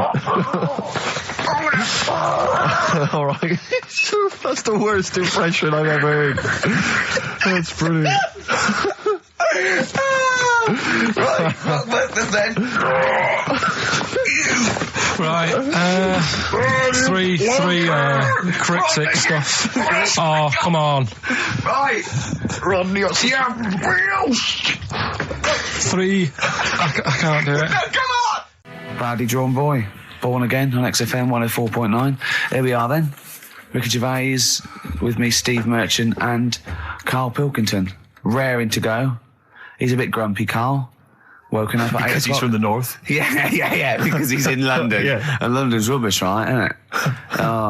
Where can you can't even get a Band-Aid in London, can you? Or grouting. In Manchester, I could walk to the next shop and definitely get some Flash or maybe some Vim. You can't get it down there. You got to go to a trendy bistro, haven't you? Karl, why are you grumpy? So the Iceman, why does that amaze you? What's like, ooh... Well, they found some part of our preserved past. You know, it's interesting. Again, I'm amazed by anthropology and evolution. Yeah, it's just that line on its own like that. You know, they found an Iceman is great, but then it went on, and it's going on about, you know, they've had to get different people involved to find out how old it was. Because first of all, the story started off right. An old fellow on holiday somewhere. Where did they find it? In Sweden or something? And he was walking in the hills. And he was walking?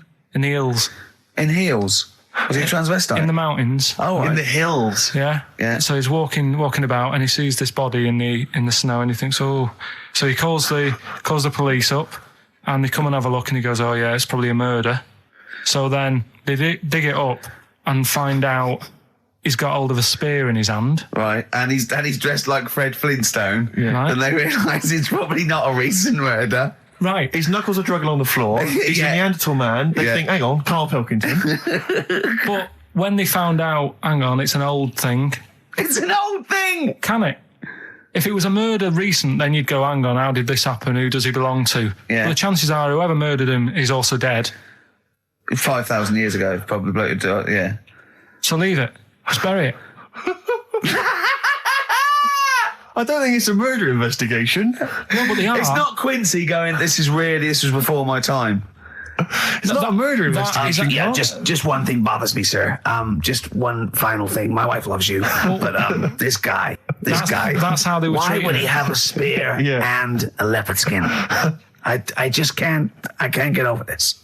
What are you talking about? No, there's this lad who called Mark, right, who I used to go to school with, who used to call me that. And his mum, right, was like obsessed with cleaning. And I was never allowed in their flat. He makes the place look untidy. So she used to, I don't know if it was just me or all his mates, but I used to turn up and she goes, yeah, he is in, but you know what you've got to do? And I used to have to go round the side of his flat, and he had a computer, right, which he used to play. I didn't have one at that point, but he had one. And I used to have to go round the side of the flat and stand at his bedroom window with his window open, and I'd be sort of leaning in playing the game. You are joking. I'm not, his mum- You had the weirdest upbringing I've ever heard. The things you were willing to do. It's the strangest. What is this town like? No, I stopped going once Was I there got my always own. music? Right? There's the horse in the house there. Oh, look at these two kids with big heads and webbed feet. All right, Ronnie. All right, Reggie. What was it like? She was obsessed. It is like you've grown up in a cartoon made for children. Yeah. No, his mum was really obsessed with cleaning. When Can I play through his window? I used to, Mrs. Ramsbottom, can I play through Mark's window? Alright, you know what you have to do. she used to be up till about Is 3 that in the morning. Pilkington again? Have you washed your hands? What up till 3 in the morning? She Washing. used to be up doing the tiles in the kitchen. Washing until 3 in the morning? It's at 3 in the morning. And for ages and ages, that saying that out on the tiles, I used to think that came from, like, his mum. Because she was out, like, cleaning them late. So, till I was about 13, I thought that saying, out late, on the tiles, Yeah. was... And now you're not confused by anything. XFM 104.9, what do you want to know? Funny thing happened to me on the way here. Okay. Actually, it was about Wednesday or Thursday. I was walking along Charing Cross Road. I was on my way here, actually, to meet Karl for a drink. And this little fella came up to me. I think it was an overseas student. He's sort of like a student type, but he had an accent. And he came up to me and went, excuse me, are you one from the office? And I went, yeah. He went, would you sign a script book of the office for me? I went, yeah, by all means, yeah. He went, can you come to the bookshop? And I went, what, you haven't got it on you? He went, no, but if you come, I will buy one for you to sign. And I went, I can't really. He went, were you going to pass one? I went, I'm not, no, I can't. He went, oh, I was just in Waterstones earlier. I didn't go. And I went, oh, sorry. He went, you could just, I went, I can't. He went, okay. I went, I'll sign something else. Have you got something else I can sign? He went, of course. And I signed a pamphlet or a brochure or something for him. But I love the idea. Imagine me going with him and queuing up, and I'm in the queue. He's going, you're going, yeah, fine. Can you just hurry up? And he gets there, and his switch doesn't work, and he goes, can you lend me £10? Yeah. I mean, imagine that. I'm a little bit annoyed you didn't go with him, frankly, because that would have been a sale of our book, and I get a little cut from that. Well, behind him was Salman Rushdie going, can we hurry up? Because I shouldn't be out. Yeah. I'm getting a lot of funny looks. Now, a lot of them obviously doing good work. There was one fella, I think you'd have appreciated it, because I know you are very politically active, and I think this guy has really studied hard, and he's realised the best way to make his voice heard on the international political stage is to ride around on a tricycle wearing a jester's hat. He was really shaking up the bloody government. I wouldn't want to be George W. Bush about now. Not indeed. Once he sees that. Once he sees that guy. Imagine his aides rushing in and going, George W., look at this guy. Where's that? That's in London, England. Okay, call off the forces. Is that a large tricycle? Yeah. Is he wearing a nappy? Get me Colin Powell. Why'd you call him Colin, not Colin? It's the way he likes it. Don't about. Just call off the troops. There's a in a jester's hat. Call the troops off. Just bleep some of those bits.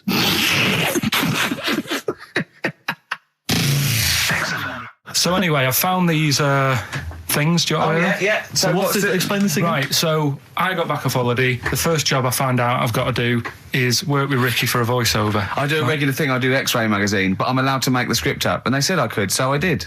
Right, so imagine this. Well, I know you, Rick, and I know you like to put a lot of work into these things. Yeah. You want to do a good job. So he rolls up, he says, let's do it then. He said, what's in the magazine? I said, well, here's a selection of stuff. This is what you've got to sell. He said, leave it with me. He goes into the little booth, and the first one he comes up with is this little advert for it, right? X-Ray magazine, it's out now. It's £3.50 May edition.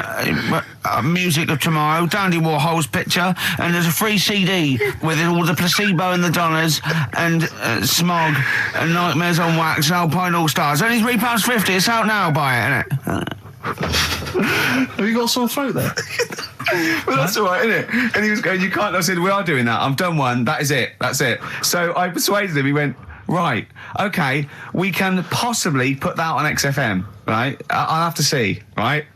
And so I wouldn't do it again. And he went, but you need one for Capital. He said, Capital will know what I went, right, I'll do one more for Capital. Right? Because all the stations advertise the XFM magazine, right? So this is the one that you thought would be all right for them. Ooh, hello, you loonies in Radioland. Dr. Frog here to tell you about the new edition of X-Ray magazine. It's out now and it's only £3.50. You've not heard of it? It's a great music magazine. And you get a free CD featuring bands like Placebo. They wear makeup, but leave them alone. Gold Chain, Smog, OK Go, The Donners, and all great bands that you'll love to. Froggy here. Hello. Bye. Ribbit, ribbit. Froggy says bye it. Oh, well.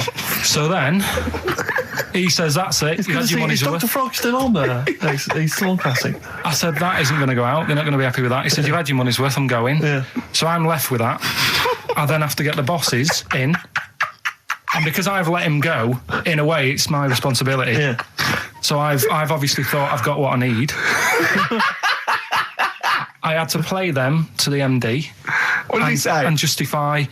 Well, I was sort of thinking if I laugh, he might go, well, I don't get it, but he finds it funny. Oh, brilliant. Well done. So I was laughing, he was sort of thinking, you know. Excellent. Is that it? Brilliant. When do they go out then? I think one of them's going out at the moment. Excellent. I think the first one's going out. Brilliant. Well, let's play a great track then. Is it Dr. Frog? I'd like to see Dr. Frog feature maybe on our show more often. Okay. It's on XFM 104.9. I'm Ricky Gervais, with me, Steve Merchant and Karl Pilkington, and a few new characters. Steve. I can't believe As that. I said, you know, I know you love Moyles and his sort of wacky stuff, and Chris Moore, Edmonds, one of the greats, and Edmonds, and just all the. No, Edmonds. Well, I'm going to go along the same sort of vein. I've come up with a couple of. Can I do a little? Can I show you one? I'm excited. Okay. Well, it always starts with a sort of doorbell. Okay. So it goes, ding dong. I go, oh no, hold on, Steve, hold on, Karl. Who's that at the door? Yeah. Hello. Oh, hello. Oh, look, it's Camp David, the right queer gay. Oh, hello. You look all gay today. Is that because it's nice weather? Oh, no, that's not what it means. Oh, have you got a girlfriend, Camp David, the right queer gay? No, but I've got a boyfriend. Oh, bye. Right. Oh, ding dong. Oh, it's another one. Hang on. Another comic. Hello. Oh, look. It's Holy Fuck, the little funny Chinese fella. Wait, that's his name, Karl. That's his name, Karl. Karl. Hello, Holy Fuck. Harold.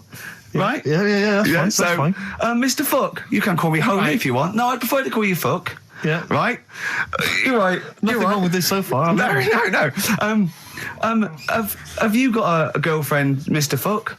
Achoo. Oh, you haven't got that SARS, have you? Yeah. No, that's my girlfriend's name. See? Yeah. Clever. Oh, just before you go, Mr. Fuck, I've got two things here. I've got a nice Trilby hat that you could wear, or I've got a little lampshade. Right. Which one do you want to put on your head and walk around? I presume the Trilby. No, but it's not. No. Yeah. Lampshade. Lampshade, of course. Bye. See you later. Yeah. I thought they were genius. Can I be honest? I'll be honest. I thought they were brilliant. I thought they were. You didn't steal them off Chris. No. They're original. They're original. Sometimes characters. Chris Moyles has done stuff as good as that. I know. Yeah, I know. But no, these are all mine. So there you go. We'll be hearing more from Camp David, the right queer gay, and Holy Fuck, the funny little Chinaman. What? All right, Carl. Yeah. Is that your sort of humour? It might not be your sort of humour. You just should have run it past me before you did it. Yeah. What one are you worried about in particular? The not Camp David. Well, say his name. No. Say his name. Which one? I don't know which one you mean. The Chinese fella. Well, I forget who that was. What was his name? I can't remember. Well, if you can't remember, it can't be that good, so we'll leave it. We won't do it again. Right? I'll tell you what I've got, Steve. Oh, what? I'll tell you what I'm thinking. Go on. Right. Do you know, like, TV programmes sort of get rested in the winter? Ding dong. Oh, no. Hang on, who's this? Oh, go on. Hello again. Not now, Mr. Fuck. We're talking. Bye. Is that Holy Fuck again? Yeah. God. Look at Carl's face. Right. Okay, that's it now. I'm not answering the door anymore. Right. Okay, go on. Right. Yeah. Ding dong, ding dong, ding dong, ding dong. He's trying to get in. You've got. Don't be impolite, Rick. Come on, Rick. He wants to come in. No, it's too late. It's too late. He's gone away now. Go on. Right. Anyway, what I'm thinking is, Rockbusters coming back for a bit. What? What are you talking about? He likes my idea. He likes my characters. He doesn't like that idea. If I what? Carl, no, what? I was going to say if I came up with with what? With that Chinese fella. What was his name? For a sketch. But do you not think that Columbo looks like he smells? Would you imagine he smells a bit? He's a brilliant detective. Well, he's got that dog and he smokes cigars, so I imagine he smells. I reckon he stinks. I reckon he doesn't clean his clothes enough. Oh, I think he has. I think he gets up and washes, but I think he puts on a he's too absent-minded. I think he's too busy thinking on solving crimes and stuff. What do you think? Do you think his wife makes him clean his pants now and again? I think they're quite a bohemian couple. I'm not sure she's really interested in that. I think she's got her own mind. Maybe she's a painter or something.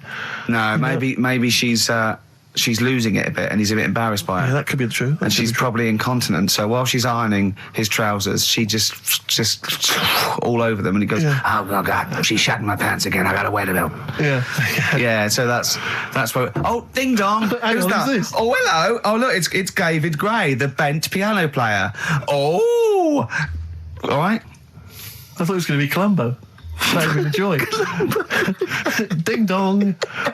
My wife loves you. Hello. Oh, I don't believe it. Look who's turned up, Carl. Let me see what we've got here. Is Dickie Anderson called in yet? Sadly, nothing from Dickers. I think I might make him one of my hilarious sort of comedy characters. What do you think he would sound like? What would he sound like? Sort of probably like that, I think. Ding dong. Hello. Hey, it's Dickie Anderson. I can't believe it. Your show's rubbish. Something like that? I mean, I think you should work on them perhaps before You're saying there's not a lot of substance these I'm just saying that, once the novelty of the doorbell has worn off... I don't think you understand comedy on radio, Steve. I'm not sure I do, to be honest. Listen to Noel Urbans, listen to Moyles. You'll see you don't need to riff with it. It's just, you just do the doorbell and just say they're here. Right. That's all you need to do. Sure. So, that's the main thing. Well, so we've had a couple I'm of thinking of responses. some more characters as well. We'll keep working on those. Yeah. Marcus has emailed. He says no to Rockbusters. He hasn't heard it, but it sounds rubbish. Believe me, you couldn't be more right. Well, does The Office sound good as a title? All right. This is someone else. Don't bring back Rockbusters. Please, can we have more Holy Fook? You're not pronouncing it right, Steve. I know. I was just a bit edgy there. Holy fuck, the little Chinese fella.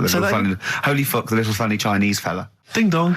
Oh, who's that? Oh, it's a posh bloke who doesn't care about poor people. Hello, posh bloke, what are you doing? I'm in my Rolls Royce and I don't like the homeless. Oh, posh bloke, don't be a... You want to do the satire? That is satire. Yeah. There's nothing like So it's it. political as well. I'm getting Oh, in well, there's so political many. Don't things. even begin to show off. I the was showing the subtext. foreigners. Some foreigners are funny.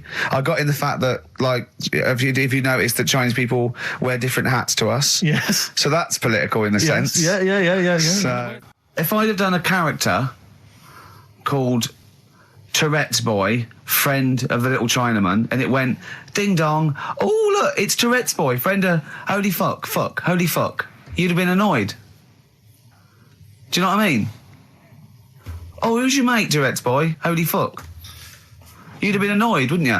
Is that a character from Lenny Henry's show? I can't remember. I can't remember whether it's Chris Moores or Lenny Henry. Yeah, one of them. So a little surprise for you there. That's Coldplay here. They're live through there. Thanks. Can you hear me? Can you hear me?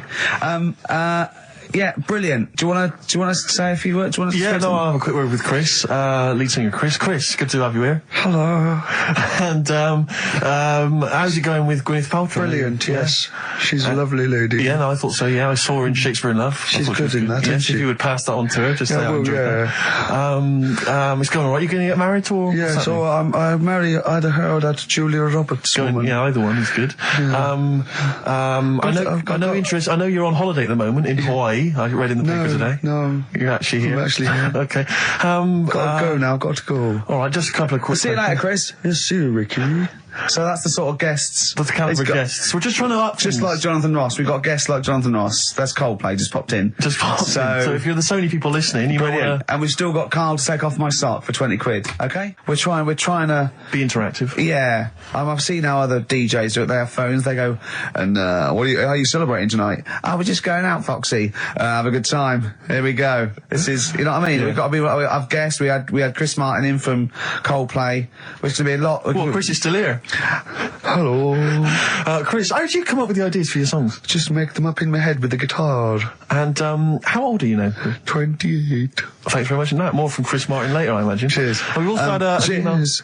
Thanks, Chris. Oh, It's dear. like the two of you are just you are like children. You're infants. Your mentality is ludicrous, and you're embarrassing us in front of our special guests. Oh, yeah. I can't believe it. Now, of course, last week we've had tattoo here. We've had a number of letters, Rick. I'm just reading them now. Saying, Okay. last week, loved your interview with Chris Martin from Coldplay. Yeah. Genius. Another one here. Great insight into the man who wrote Yellow and Clocks. Yeah. Fascinating. Yeah. Steve Merchant's interview with Chris Martin was amazing. He showed his own TV show. Yeah. Just some of the letters we've received, Rick. Yeah. So this week, we're very lucky to have with us Russian pop act Tattoo. Round of applause for them. Hello. Lovely to have them here. Tattoo. Now then, of course, there's been much controversy that your kind of lesbian shtick is just something to try and whip up some press attention. Yeah. Is that We are proper lesbians. We love fanny more than cock. Okay, brilliant. And Tattoo, lovely to have you here. Thanks for coming. Yeah. Now then, you've got some live gigs, I understand, planned. Yeah. Duh. Okay. I can't help but notice that you sound, dare I say it, Tattoo, you don't sound so much Russian as German. We cannot do the accent properly. Okay. And Tattoo, it's a joy to have you. Thanks for coming down. And finally, your lesbians would, for instance, either myself or Karl be able to convert you from your lesbian ways? We like the muff so much that the knob is no good for us. All right, well, thanks very much, Tattoo. Yeah, thanks, Tattoo. Thanks very much. Cheers. Yeah. Extraordinary. Next week, share. Brilliant. So if you've got any guests, special guests you love us to interview, then let us know. Ricky.Gervais@xfm.co.uk. And we'll try and get there. Oh, dear. Play a metal card. Rockbusters answers next. I was going to say, well, do you want to do that? No, let's do it next. After the record. Just was going to say something. What were you going to say? About gays and that. What? In a bit. What were you going to say? Oh, we'll look forward to that. I mean, can you imagine what we just played? Or in fact, can you imagine the last 50 minutes on Radio 1, on The Breakfast Show? Well, we can pre-record it though, so I wouldn't have to get up early. Sure. That's not your point, is it? That's not really No, your point is the quality of what we're doing, not well how early it is. Sure. Get it. What would you provide, though, Rick, if you think if you went to Radio 1? What sort of... Because, I mean, obviously... Wank, oops. I can do all that. Because, I mean, obviously, our time at XFM is going to basically... I'd be the furry shreddy. Right. Yeah, so I'd get that. Would you have some wacky catchphrases? I think I would. You'd bring back Holy Fook, presumably. Holy fuck, yeah. Oh, ding dong. Oh, hello. It's my little Chinese neighbour. Hello. What's your name? My name is Holy Fuck.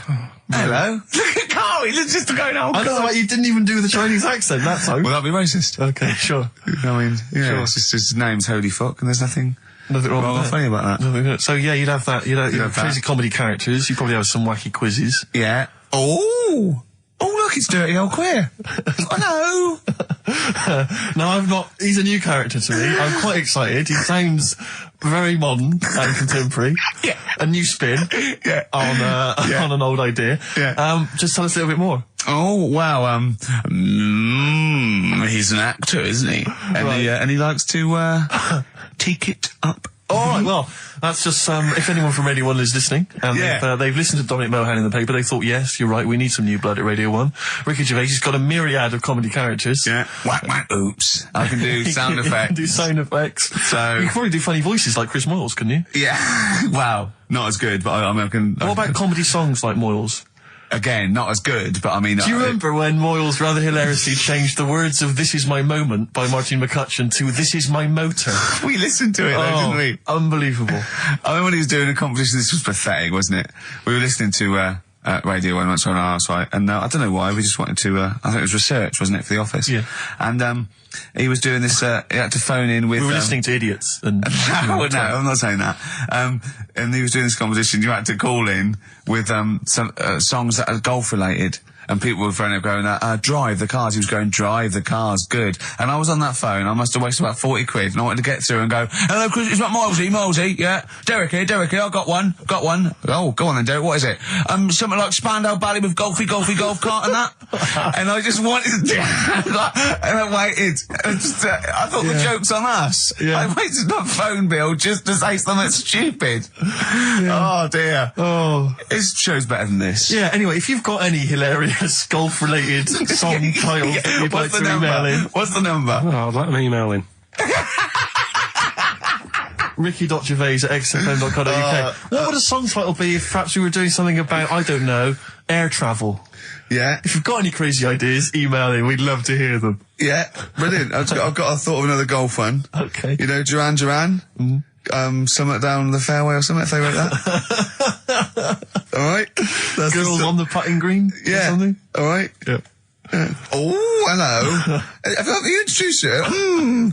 My name's Holy Fuck. I'm Dirty Old Queer. I could do all that. Ding dong, whack whack, oops.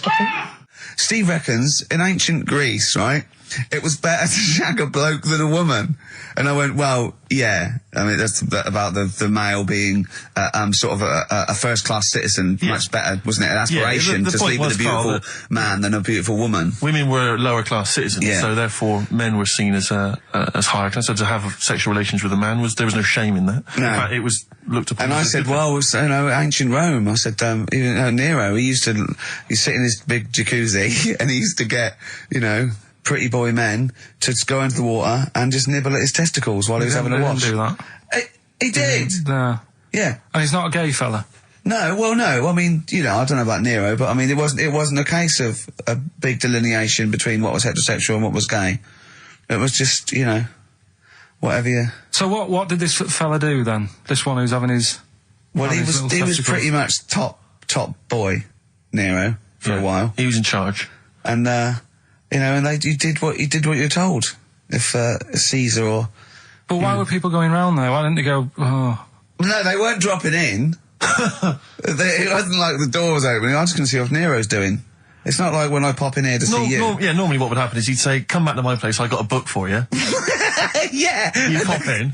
But he'd come out in his pants. Elton John would be on. You'd have probably been like a delivery boy or a stable boy or something, you know, and you'd have popped round there and you'd have gone, there, right, Nero, there's the tablets of stone you wanted. And they go, Pilkington, why you are here?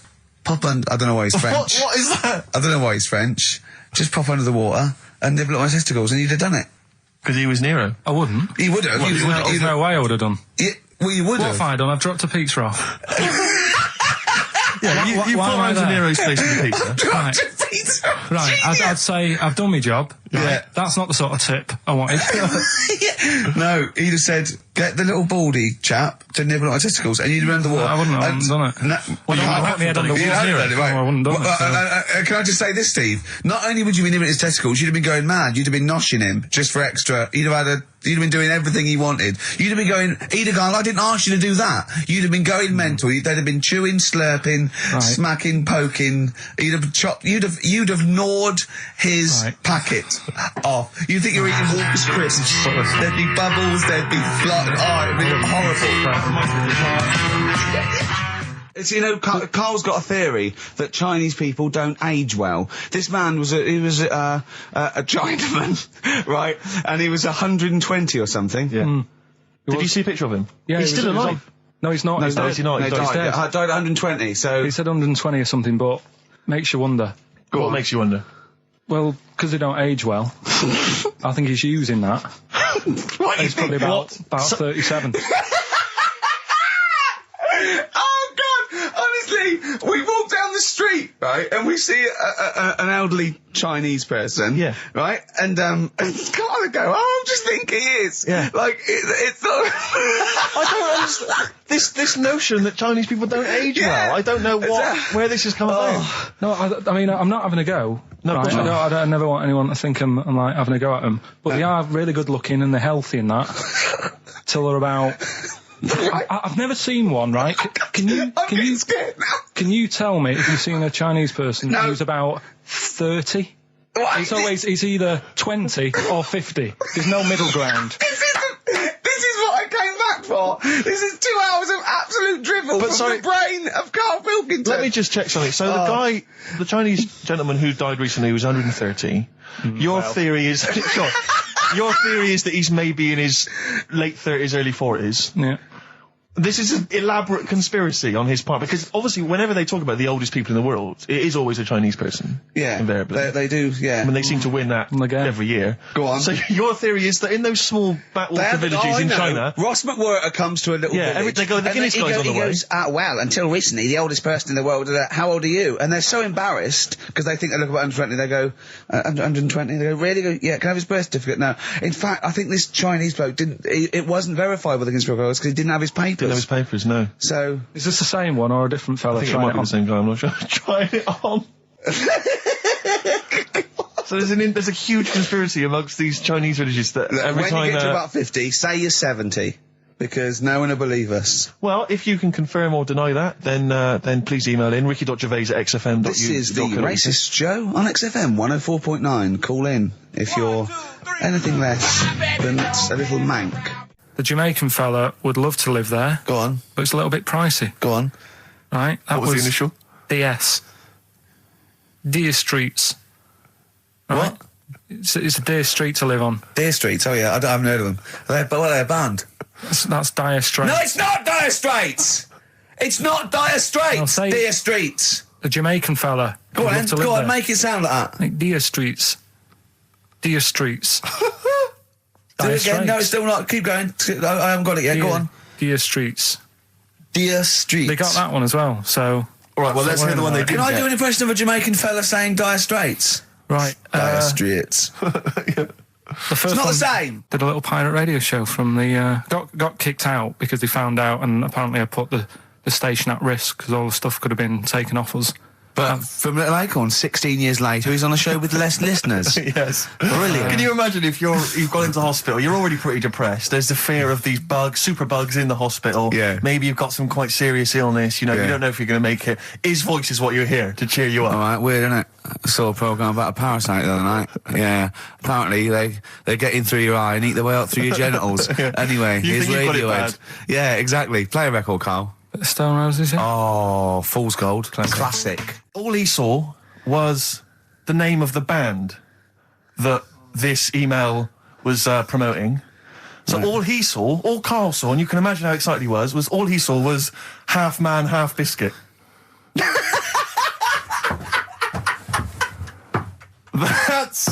That's all he saw. I've never never seen anyone so excited. Oh, God. It was actually just plugging the popular joke novelty band. Oh, you heard of them then? No. Imagine how excited he was. That is fantastic. Man, half biscuit. Brilliant. Mr. Garibaldi. Oh, half man, half biscuit. That is genius. Oh, amazing. I just saw it, and when you closed it again. Yeah, but the thing is, if he hadn't have told you that, and he'd have erased it, next week you'd be saying about what they've done in scientists, they've cloned a man with a biscuit. He's got currants for eyes. Never go swimming. What? Never go swimming. Bong! Dwarf to live in a glass box. Dwarf to live in a glass box. Yeah, it's meant to be art or something. It's not though, is it? What? Meant to be art? Why is... Yeah, well, whose idea is this? Is art, or is someone hired a dwarf to live in their box? It's just a box, and he can even leave when he wants, apparently. He can, like, go, I'm hungry, I'm going for a walk, and he puts a little note. If it's Damien Hirst, he might end up in 4 bits. So just be careful. But to me, that's like that thing when I said to you about the woman in the jar. What woman in the jar? The woman in a jar, they go, oh, come and see the woman in a jar. And then it turns out it's a big jar. So it's it's a like, big well, jar. put me in there as well then. Exactly. It's not special. Yeah. And that's the same with him. It's a big box, he's a small fella. What's good about that? What do you want to do, though? To compress matter? But hang on, it's not a world record-breaking attempt. It's supposed to be art. No, what's art about that? Well, I'd like to What's try and art justify about it. that? Oh, can we do a show for BBC Three? Karl Pilkington going around, what's art about that? Yeah. That is brilliant. What's art about that? I'd love that. Would you? I'd love that. Me and Steve are going to do a thing called Is Art Rubbish, where we go round and we chat about it. Yeah. But we can hand that over to you if you want to do that. If anyone from BBC Three is listening, Karl Pilkington, what's art about that? All right? Weird, isn't it? And what would you go around like Sensation and things like that and Saatchi and going... Dali and that. You put a sheep in formaldehyde, what's art about that? Our butcher does it. All right. Weird, isn't it? Don't believe a word. Thin Lizzy on XFM 104.9. I'm Ricky Gervais, with me Stephen Merchant, and over there, Cam Fools. Is that your impression of me? Yeah. Yeah. Yeah. The rock one's better. The rock one's better. Yeah, you shouldn't try and be a DJ. Yeah. Yeah. Growing up with Diano Tuesday night. Carl reckons the gays go out late. Yeah. His favourite song is The Killing of Georgie, right? And he went, yeah, but would it have happened if he'd have been, going out a bit earlier? Yeah, well, no, fair point. Yeah. Is that song time specific then? No, but he reckons he probably got, because he was out late. Oh, right, okay. He said there's one that works here, sometimes he doesn't go out till midnight. But, Dick's son, yeah, he was a barber. Barbara Dixon, right? Dixon, well, again... Barbara Dixon. Right, Her name wasn't Barbara Dixon, was it? So, that's that one. Did Ronnie Corbett ever say, ladies and gentlemen, Miss Barbara Dixon? Second one. He never did he? He never did.